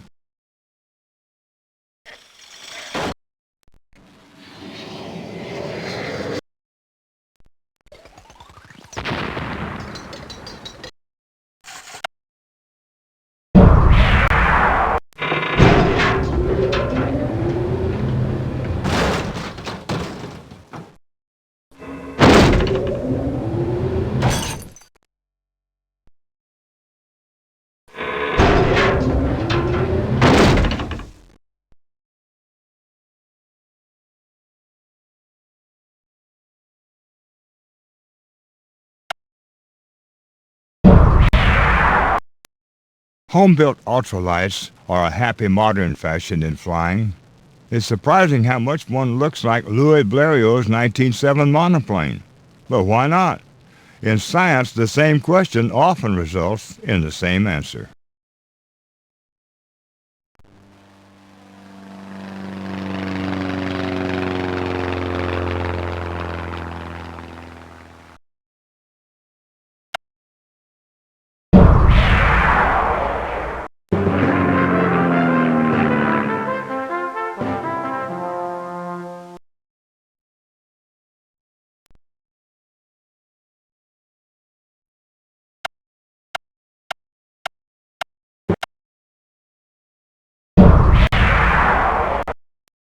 When old airplanes are at last valued only as scrap aluminum, their hulks lie in a boneyard awaiting the breaker. My wife Diane flew 10 years as a Braniff stewardess, and once we found the hull of an old Convair and climbed in to look. She stood in that passenger door a long time, in silence, holding that well-worn, familiar handle. I just stood aside quietly as the Texas winds gently rocked the wingless old airplane. There was no need to ask what she was thinking.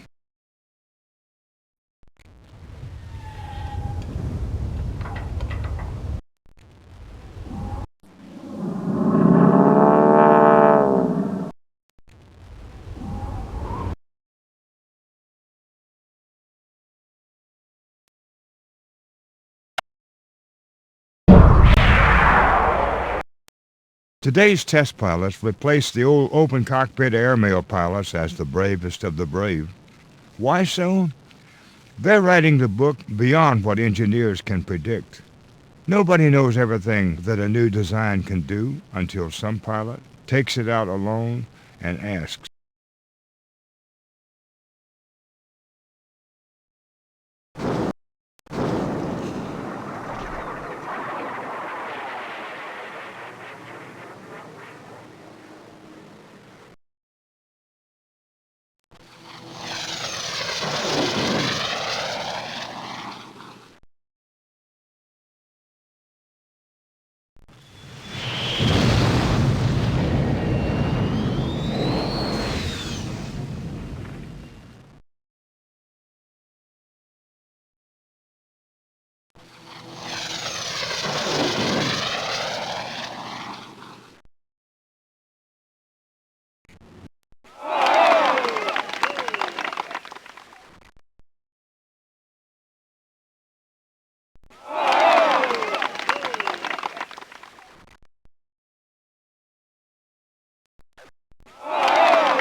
Clear to land.